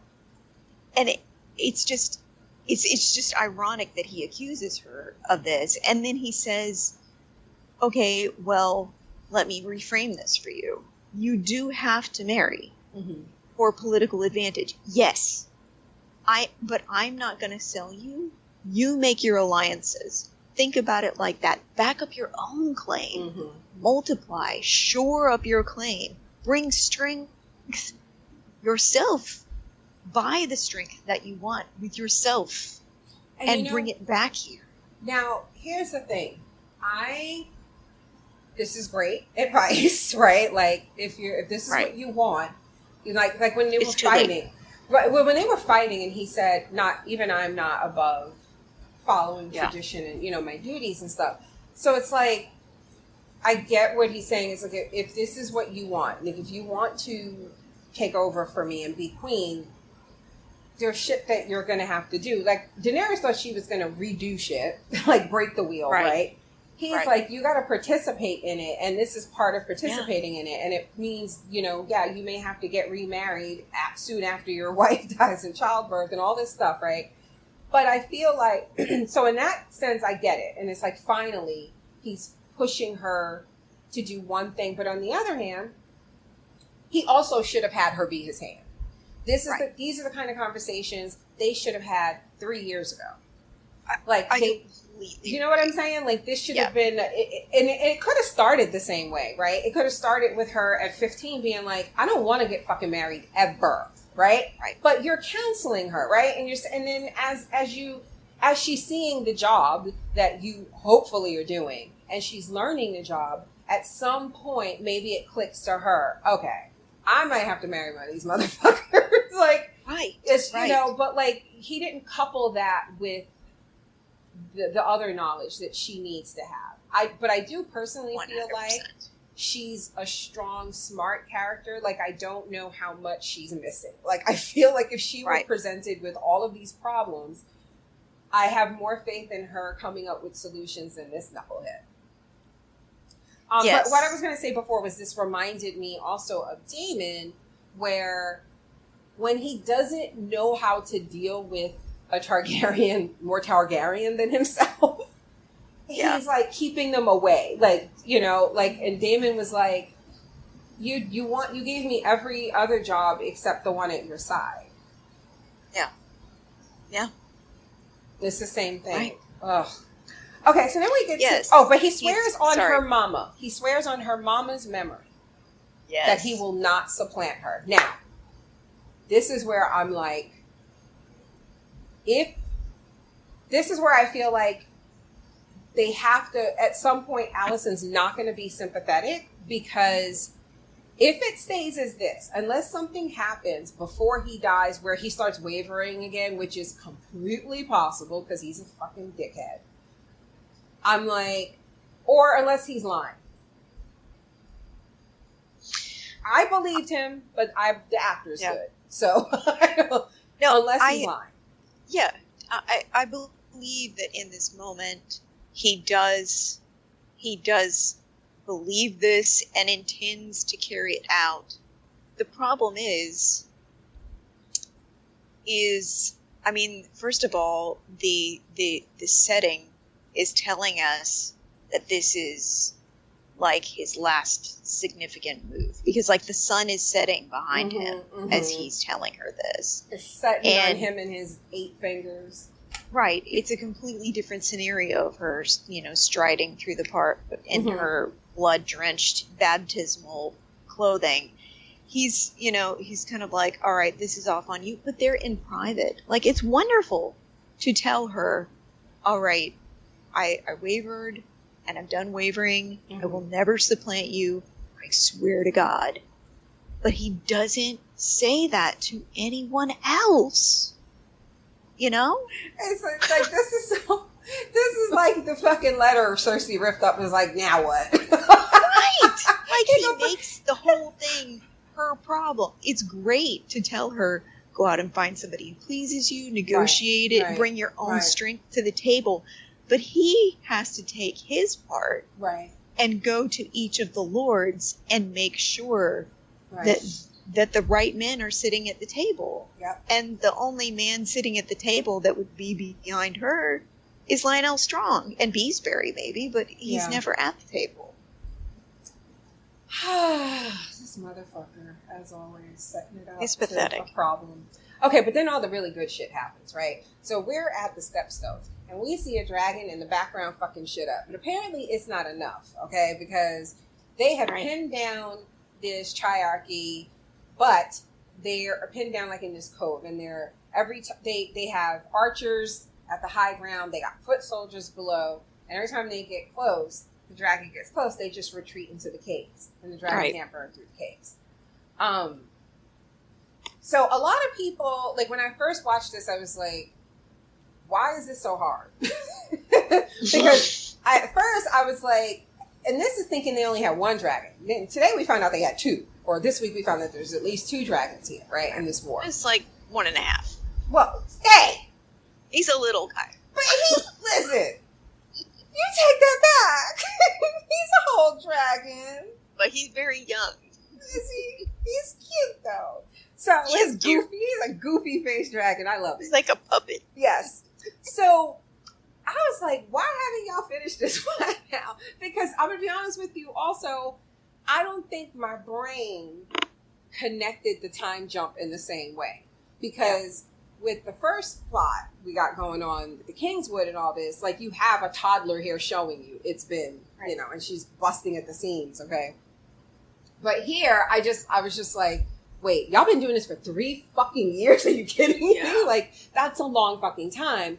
Right. And I see some people in the group felt the way I did at first, where it was like, why? Like, how hard could this be?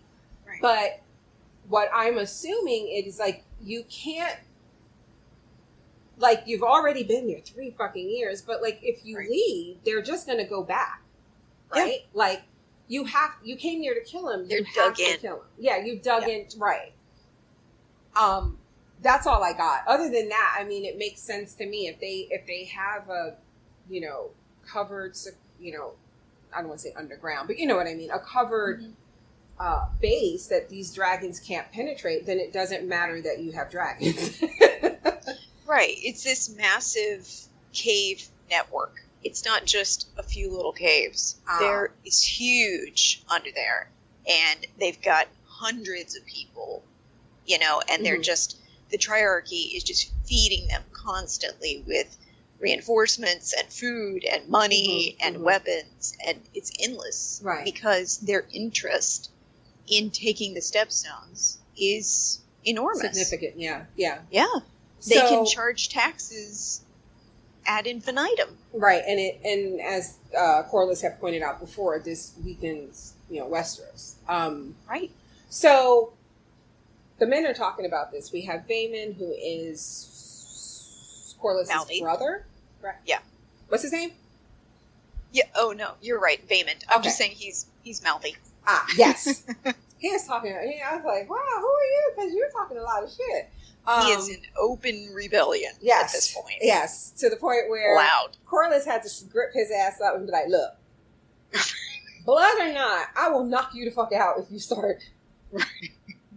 You're going to get us 8. Yes. You cut the shit, nigga, before I fucking choke your ass. I was like, yeah, you will. Not in front. He's like, not in front of all these white folks.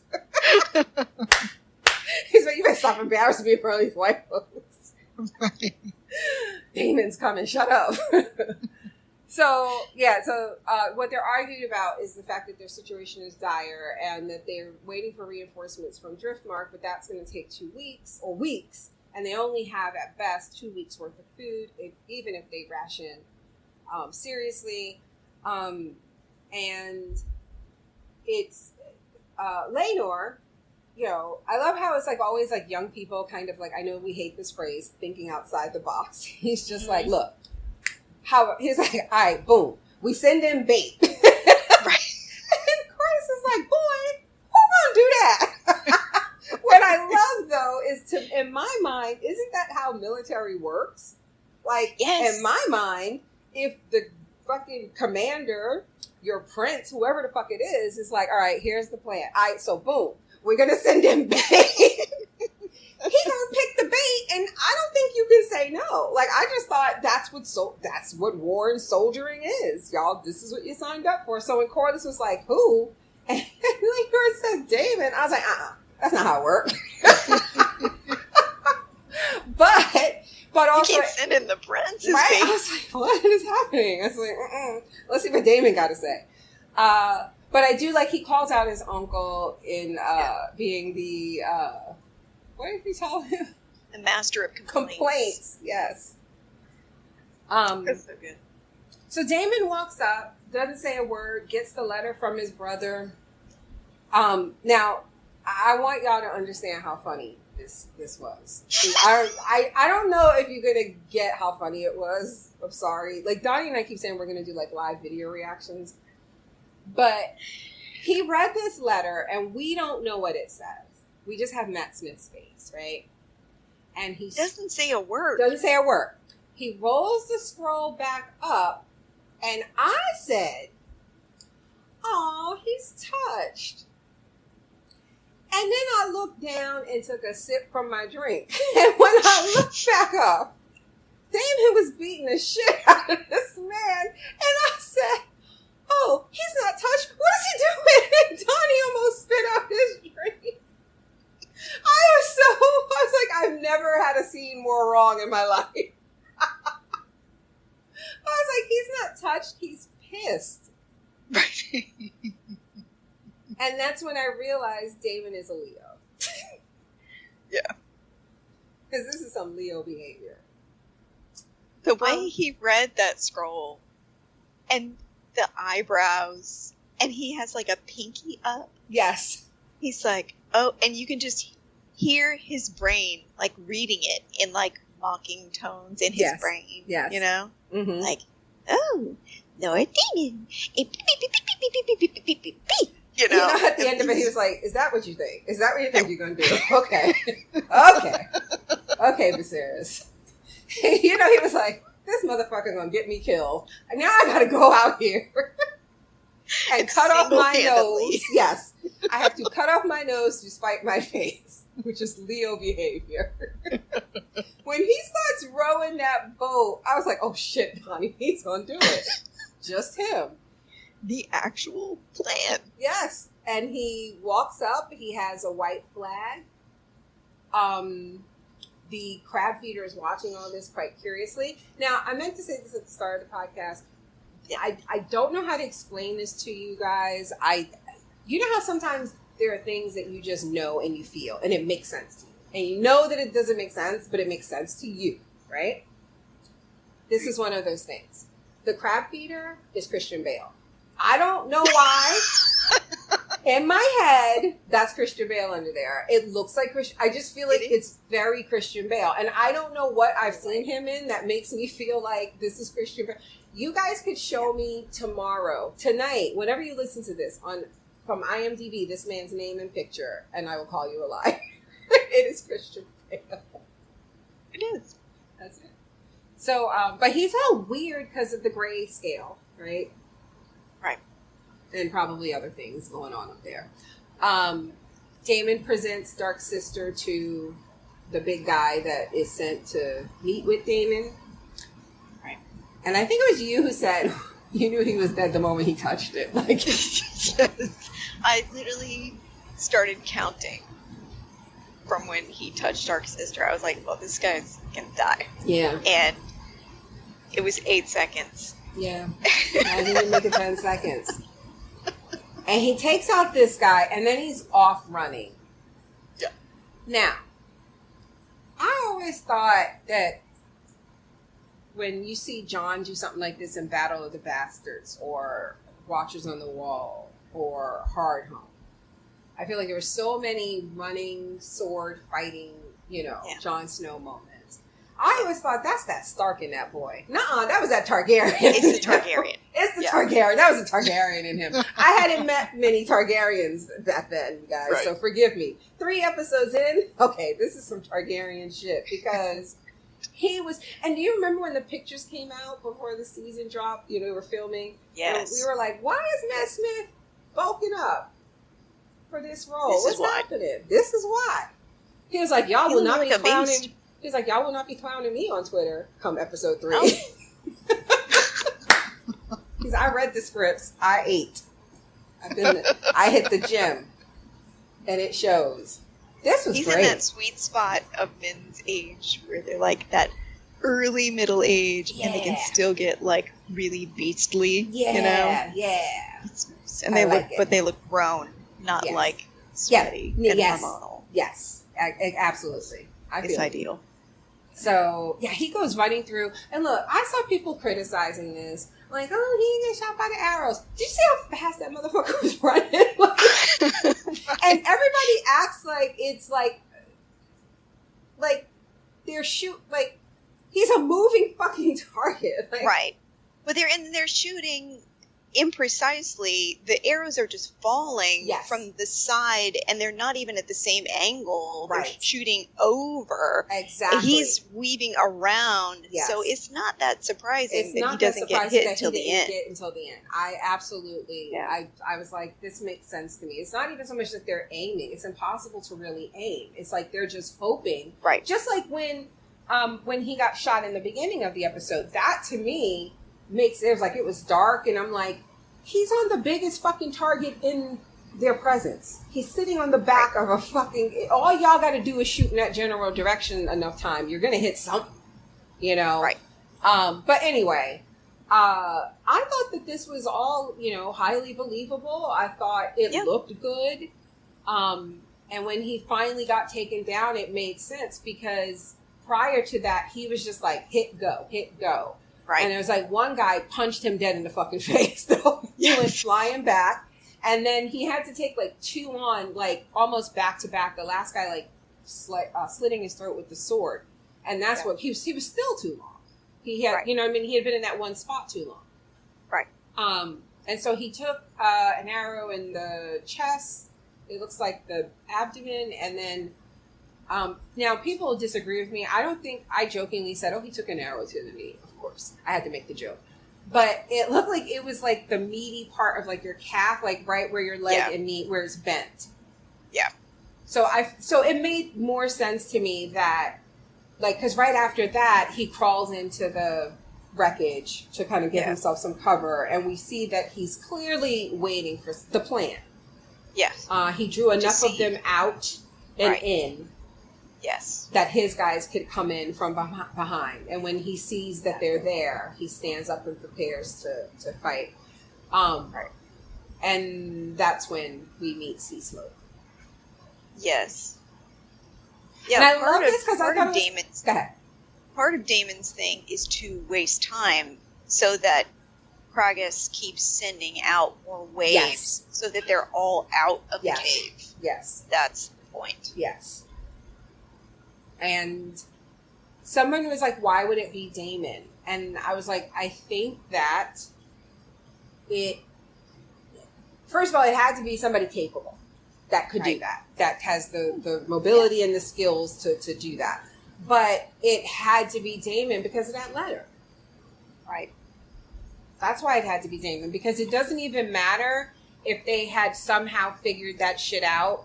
It had to be Daemon to actually do it. Yes. But it doesn't matter if it was his plan or not, or however it happened. It had to happen before Viserys got there, or his people got there, and it had to be Daemon.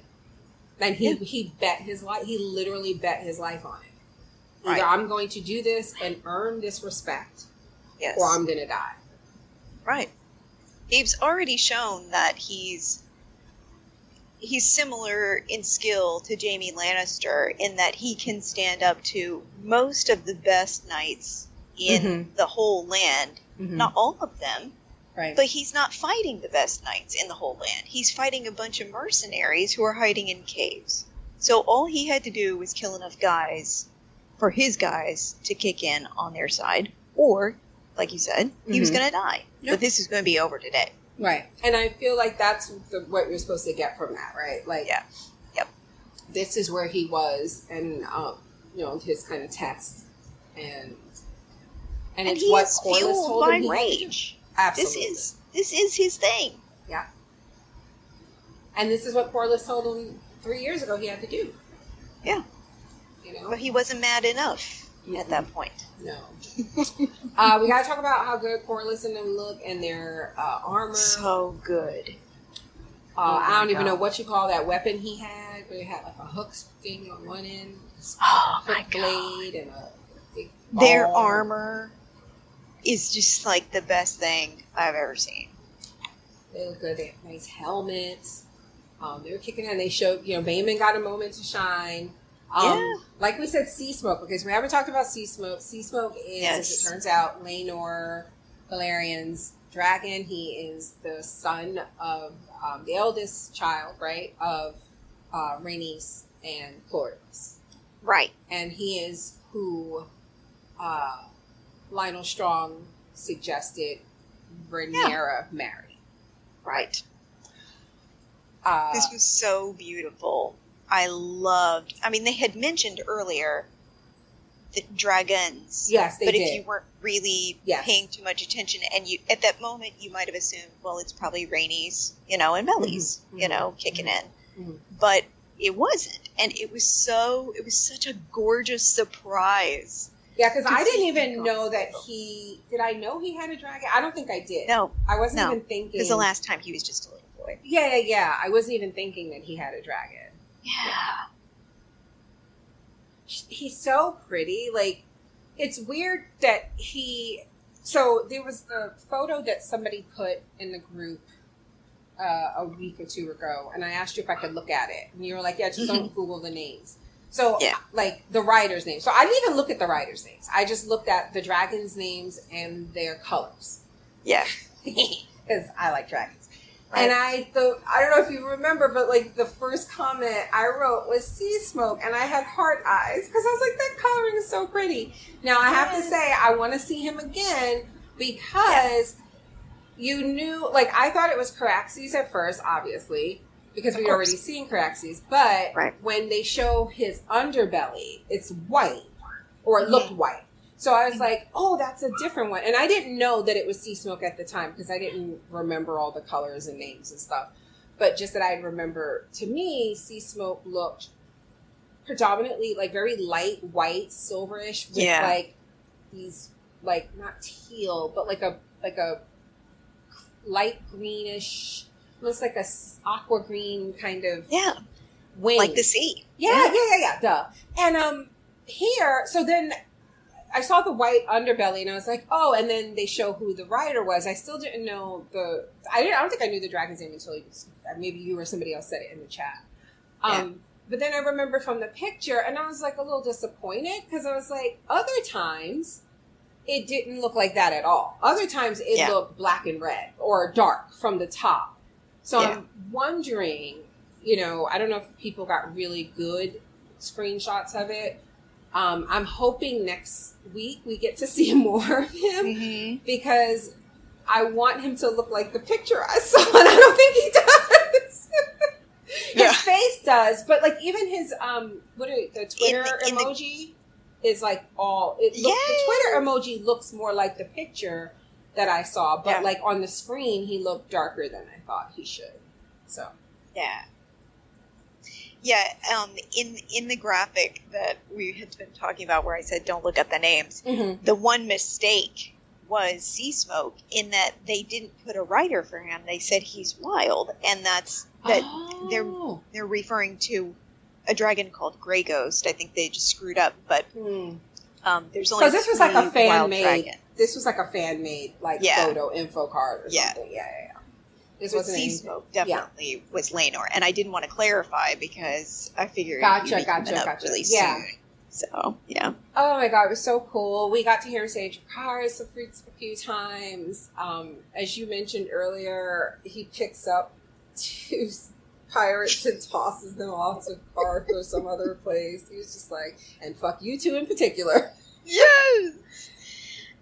I just love, like, some people thought that this was kind of goofy because he's, like, going, woohoo, and the dragon is, like, smiling and looks kind of derpy, but, like, to me, this is what, you know, like, Daemon takes his dragon, like, overly seriously, and maybe Rhaenyra does as well, but this is so joyful. Like, this is a boy who grew up with his dragon and chose him and picked him, and like he was so little when they first bonded that he couldn't ride him until recently. So this is a young dragon and he's a young man, and they're enjoying their bond, and it was so beautiful. And they're enjoying their plan is working. I mean, it may sound terrible to say, but like they were losing. It's been at war. This is a young man. I'm assuming he's like 18 or 19. He's like 16. Oh, wow. Well, he's younger than the actor doesn't look like, okay. Yeah. But you know, like, it makes sense. And it's like, that's what I want to see. I want to see different dragon rider experiences because prior to this, we've only had Daenerys and Jon. Right. So let us live, people. Leave us alone. I thought it was fine. I thought it was different. He didn't sound like Danny when he said Dracarys. So why the fuck would he? He's a black man. Right. Shut the fuck up. Leave him alone. Yes. He's out here in the sea. Living his totally best different life. Thing. Doing his plan. Right. And it's working. So, this was great. And in the commotion and all the fighting and stuff, Daemon spots that the crab feeder is just, he's like, okay, I'm going back to bed now. He just was like coolly walking away. And Daemon's like, no, you ain't. And there is a quick shot of Daemon like running into the cave after the crab feeder, which people took exception with, like, oh, he just got an hour, and I'm like, I've had 2 kids and things that I've had to do and while in labor and walking, like, come on, I absolutely believe that this man could still run. This is the height of Daemon. He's fueled on rage and hate. Pettiness. For his brother. Pettiness. Yes. He's full of adrenaline. Those of you who doubt this, you've never been this petty. You've never Right. You've never had enough hate in your heart, and I feel sorry for you. Right. And this was never going to be a big fight. I mean, this dude is barely held together still. Right. I don't imagine that people are like, we didn't see it. There was not much to see. The man came apart at the seams. Daemon literally. probably sliced this man quarterly from behind, okay? Like, he probably never saw it coming. He still don't know he's dead. He just imploded. Yeah. Daemon did drag his ass like a flat from a buffalo wing, like the flat end. Oh, he was just like, all veiny, hanging out. So nasty. And that's it. Daemon is, now this, I tell you, I was very happy to see, I called it last week, my new ship. Of Corlys and Daemon teaming up. And I am glad that this week went well for them. It was glorious. Yes, I'm glad, because I really did, you don't want to see your favorite characters at odds, No. And so I'm glad that this seems to have worked out for them. And that, they stayed true to each other. Yeah, and that Corlys saw him, do what he did, telling him what he needed to do, proving himself. Yes, once again, one person saw, I'm sure that eventually other people saw him, but Corlys saw him emerge from the cave covered in blood with this carcass behind him. Very similar to one person, Kristen, saw Rhaenyra emerge from her battle covered in blood. Yeah. So, I don't know. I hope this means we can rely on Kristen when those high towers go all Lannister. But we'll see. Because We'll see. I don't like him. I'm just telling you right now, I don't like him. But it's just, I think it's probably because he's so just milquetoast. I'm just like, All right, so we got feedback. Ashley is up first. Hi, Nina and Sarah. I knew y'all were real ones when I listened to the first episode and the Daemon fanning began. Yes. I love him. I want him. Bless Matt Smith because he's acted his ass off and not even with words. He barely spoke this episode. Oh, yeah, the final scene, he never said a word. The final, from the moment he dismounted his dragon to the moment he pulled that man out like a chicken wing, didn't utter a word. I think the only thing he said was at the beginning of the episode. Mm-hmm. Well, it was only 2 times we saw him, too, yeah. Yeah. Mm-hmm. He spoke in other ways in those last, 10 minutes or whatever. Man's won a war in one day out of pure spite. Yes. Allison, shut up. Leave my girl Rhaenyra alone. You fucked her daddy and she had a crush on you. Of course she mad. Now she might lose her rightful claim to the throne? Nah. Yeah, I'm just like, you guys know, you watch TV with me for a while. You just don't, be messing with people's leftovers and you don't fuck your dads or moms. You just... I will maybe give you siblings. Maybe.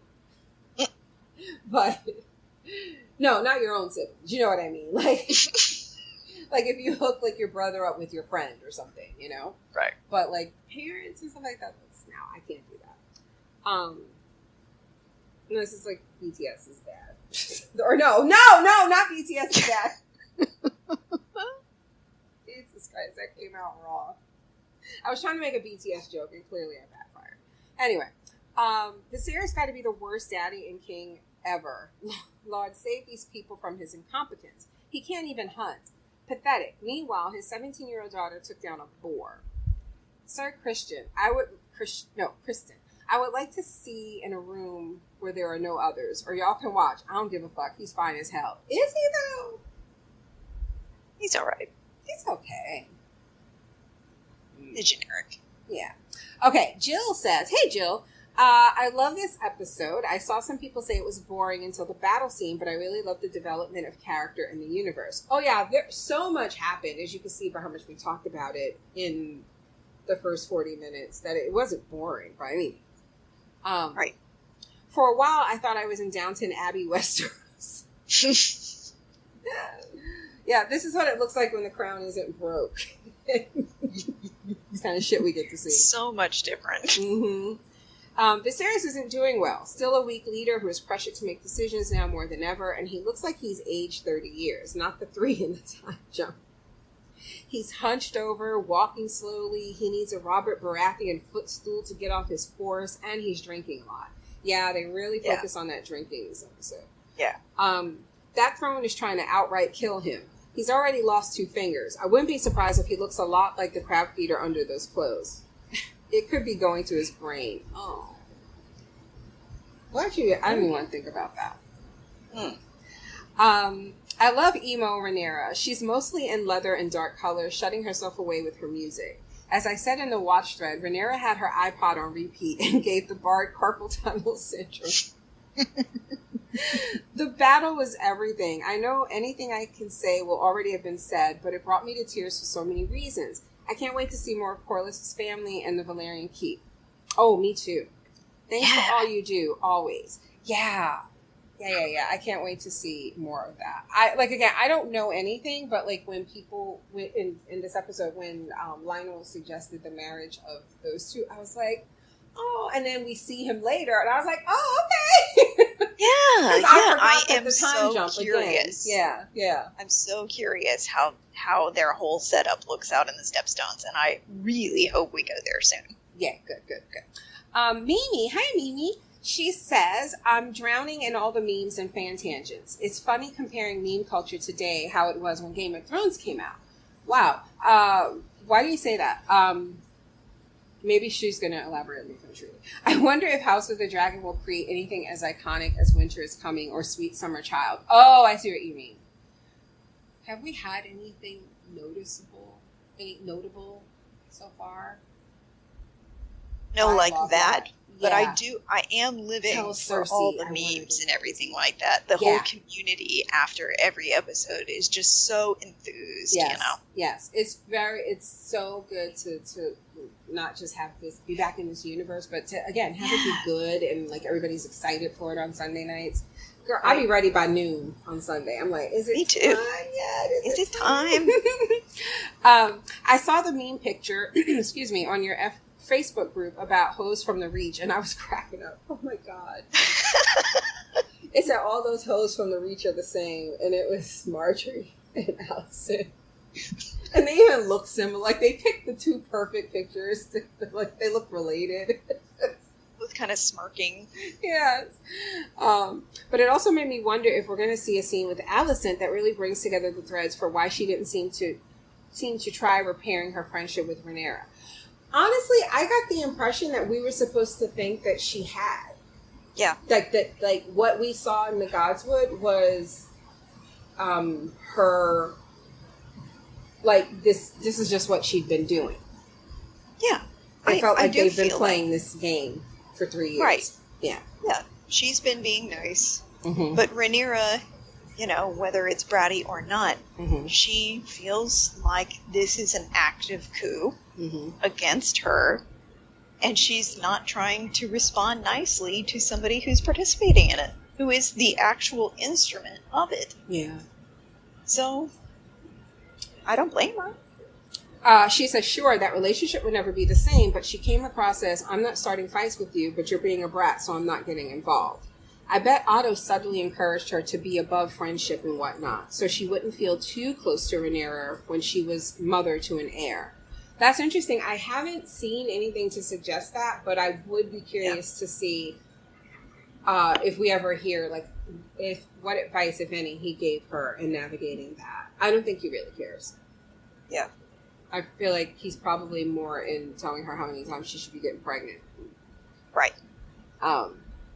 I think the other Reach Queen, Marjorie, having been raised by the Queen of Thorns to be a player instead of a pawn, would have maneuvered the situation more to her advantage. As for Otto, I laughed at how the only person to really take him down a notch was his older brother, Mr. Aegon Conqueror Babe. What a tool bag of a family. Aegon Conqueror Babe? Yes, when they first get out of the carriage, he goes, "Hail Aegon the Conqueror Babe." Yes, that's right. That's what he said. So yes. weird. Yes, that's like, right. Dude, just what? All right, hold on a second, Donnie. I don't know what the fuck you're playing, but you look like you're dressed like the kid from One Piece and is fucking with me. I don't have my glasses on. I'm like, what are you wearing? Okay, moving on. I love Laener's intro. I can't wait until he and Rhaenyra have a scene together. Me too. Lastly, Daemon. He lost his shit when his brother sent that happy conciliatory note. If I remember correctly, in the novella, Daemon wallops the messenger for telling him about Aegon's birth. Yes. I like the reasoning here more. I mean, not that I approve of throttling a poor mailman, but there's something so ferociously brittle about that letter from his brother sending Daemon into anime character mode. Perfect description. Now that Rhaenyra is above him in the line of succession, I wonder if he's bringing her an epic homecoming gift or just being a troublemaker like the preview implied. So the preview we didn't talk about, but there's some nasty rumor, and I am dying to know what it is. And I don't know if they're doing those things where, you know, sometimes they show you stuff that's not connected to make you think it's connected. Mm-hmm. But, like, I know that there's, like, not a rumor. What did she say? There's a vile accusation or something. Mm-hmm. And it's, like, it seems like Rhaenyra is near tears. And then it cuts to Alicent talking to the king. Like, I'm assuming advising him how to deal with this accusation that is clearly made to or against Rhaenyra. And she says, Rhaenyra is not known to be, I forget the word she uses, like to basically, like she wouldn't. Deceitful or something. Yes, but the same can't be said for your brother. And then that's when I was like, oh, okay, she's starting to play the game, I guess. I don't know how to take that because I don't know, obviously, the full context. But I was like, is that a fair thing to say? I guess it is, but, like, why is she saying it? Like, right. Up to this point, I would say that it's fair that Rhaenyra is not deceitful. Yeah. But it will be interesting to see the directions. There are a lot of accusations that it could be, so it will be interesting to see what the show does to distill that into a direction. Got it. And then finally, I'm sorry, where was I? Give me a second. Just watch Otto create a whole Secret Service branch of the Kingsguard to protect his grandbaby. I also wonder if malaria has been hanging out on Dragonstone this whole time. That's a long time to be. Yeah, that's a really good question. Because I wondered how much we would see of her. And then last week when I felt like you don't give her the lines you gave her and then never come back to her. But now that it's been 3 years, I'm just curious, like, how this works. Like, sure. I mean, I think her point was to disappear behind him and wield some kind of power as his mistress. So it's entirely possible that she's still there. Yeah. That was her whole point. She just doesn't want to be exposed. Yeah. She says, I felt bad for Caraxes when Daemon got hit by a fire arrow and the dragon seemed to feel it since he screeched in pain. Yeah, that's interesting. I thought he got hit as well. Yeah. I think it was supposed to be like a sympathetic pain. I don't understand why I don't have a dragon. Caraxes is so scary, but he's also so silly. And I think that, I kind of love that. I love the idea that they're bonded in that way. And and he's really an extension of Daemon. Yeah, and they promised us that. They said that these dragons would have distinct personalities, and I'm interested in that. I saw someone tweet something about they thought Caraxes looked too long and silly in flight, and I was like, "Fuck you! We can't have nice things. What was wrong with you? Shut up." Yes, I like that he looks different. Like he looks like his name, the Bloodworm. Like yes, he's supposed to be even more prehistoric than these guys. He's supposed to be more like part worm, WYRM, which is like the predecessor to dragons. So he is supposed to be more snake-like. And he is barely flight-worthy, but then when he gets in the sky, he's terrifying because he's a monster. Yes, I love him. Bless that baby. I do too. I'll protect him with my life. He also seemed to block arrows with his wings. What a good boy. Exactly. Anyway, Yes. you and Sarah do an outstanding job covering the episodes. Can't wait to hear Thank your you. takes when stuff goes really bonkers.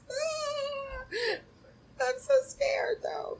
I'm so excited. I'm I so know scared. that, I know eventually, everybody dies, but, the people I like, this show's gonna fuck with me. Yeah. And I love it, though. I love it. I'm glad to be invested. I'm so happy it doesn't suck. Anyway, I love making and hearing predictions, too. It's different from Game of Thrones, where we didn't know the ending, but knew the details intimately. Yeah, that's true. That's true. These details. Right. Yeah. While folks who read the story know how it ultimately ends, there are so many details left deliciously ambiguous, or he said versus Mushroom said. Take care. I'm guessing Mushroom is a character we're going to meet. We may or may not. He's Oh, like okay. the jester. Oh, kind of. yeah, that's right. You Yeah. mentioned that. That's right. And then I think we have one last one. Kimberly, hello, ladies. We start with Dragonfire and a dragon stomping. When Caraxi stepped on that man who was screaming for him to come save them, I cackled my black ass off. Y'all are mean. It was funny, though. So I know you two were hype. I mean, not like y'all were, apparently. I wasn't cheering or nothing. After that performance, I would have Daemon's little blonde-haired black children to rival choruses. Hello there, Laenor. 3 years have done wonders for you. Right? That's the other thing. I don't really remember what he looked like before. I know he was supposed to be older than Laena. Yeah. So, I don't know. I feel like he was barely on screen. This kid looks 20 to me. Yeah, he was like on screen for like half a second. Yeah. They focused on her and not him. Right. And then obviously we had that longer scene with her in episode 2. So Right. Anyway, was he aged up so that he could be a suitable possible mate for Rhaenyra? I believe so. I didn't know that's what was why. I didn't really apply the time difference to the stuff going on this stuff. Yeah. Until later. I was like, oh shit, it's been 3 years, right? Then we get the Viserys foolishness. I can't abide a simp, but a delusional simp. He actually seems to think he is living in this universe. He's living in this universe's version of the Brady Bunch. It's just beyond pathetic. But that's just how he is, right? That whole, oh, isn't this nice? All of us together in this carriage. It's no. Everybody's awkward. Everybody's uncomfortable. Nobody wants to be here. Right. Just because you say it's nice doesn't make it nice. Right. But I feel like that's the simp part of him, right? That he really feels like he's trying. Yeah. Right. Yeah, he's the dad with the stepmom and the kids that don't get along. Yep. I find the whole Viserys, Rhaenyra, didn't Rhaenyra try to tell your arrogant ass how things were going to go down? Now you want to pout about it? Oh, Rhaenys. Yeah, she did tell you. She did tell you. She did. Mm-hmm. So she says, I find the whole Viserys, Rhaenyra, Alicent, I want to drop kick her ass every time I see her. Otto offering up a little baby Christian storyline vastly uninteresting. Really? I don't really care about Christian Cole. Not yet. I don't trust him. I will talk all my shit when he does something stupid, which I'm just assuming he will, because I don't like him. But I have no. He looks like he's going to. I don't know. I don't know why I'm so hard on this guy, but I'm really. This is super interesting to me. Yeah. On the upside, it's looking more and more like Viserys isn't long for this world. Oh, but I have to say, I cannot wait for this man to die, because I know that's when all the shit's going to go. Oh, the shit's about to hop off. I'm going to get all my dragons. I'm so excited for that. Thus far, my episode rankings are episode 1 a B+, episode 2 an A+, and episode 3 a C-. Wow. What would you do, Sarah?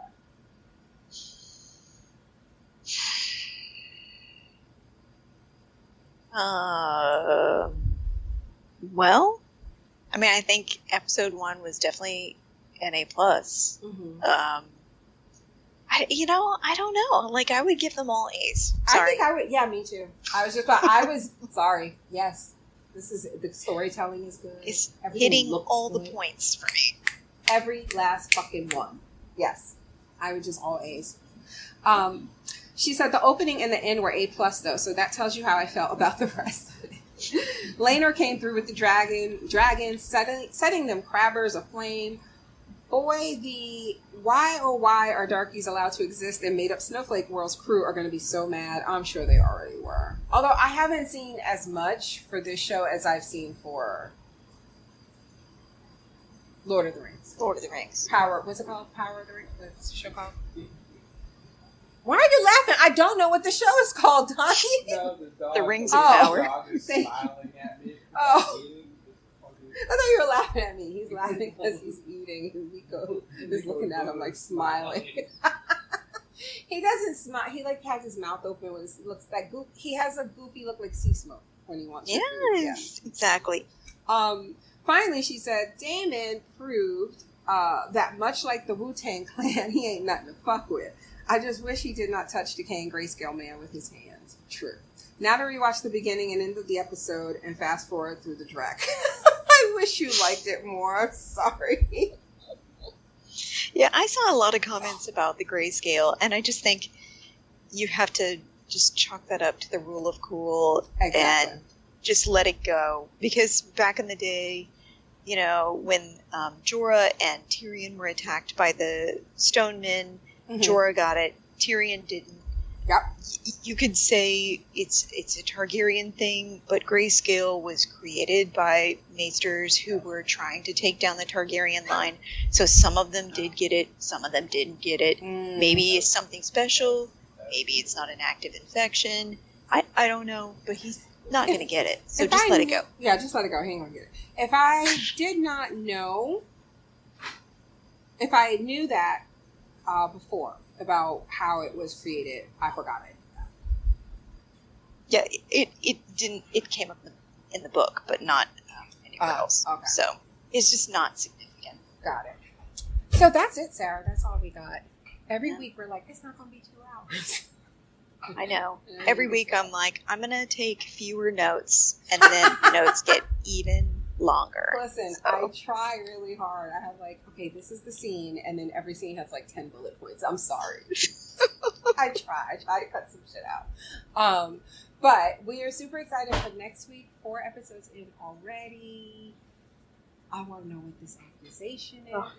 It's just going to be so salacious. Yes. I can't wait.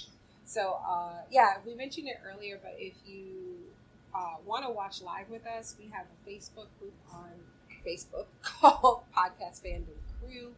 You can do a search for it on Facebook and request entry. You have to answer 3 questions. If you listen to the podcast, you should be able to answer those questions, and I will let you in. We have a lot of fun, including live discussing the show every Sunday night together. It's a lot of fun. And reminder, if you want to send in feedback that we will read on the podcast like we just did, you can send it to feedback@projectfandom.com. As always, premium subscribers on Patreon are going to get early access to this episode. So if you want to become a premium subscriber, you can head over to patreon.com/podcastfandom and sign up. That's it. Thank you, Sarah, for joining me. Thank you. We will talk to you guys next time. Bye. Bye.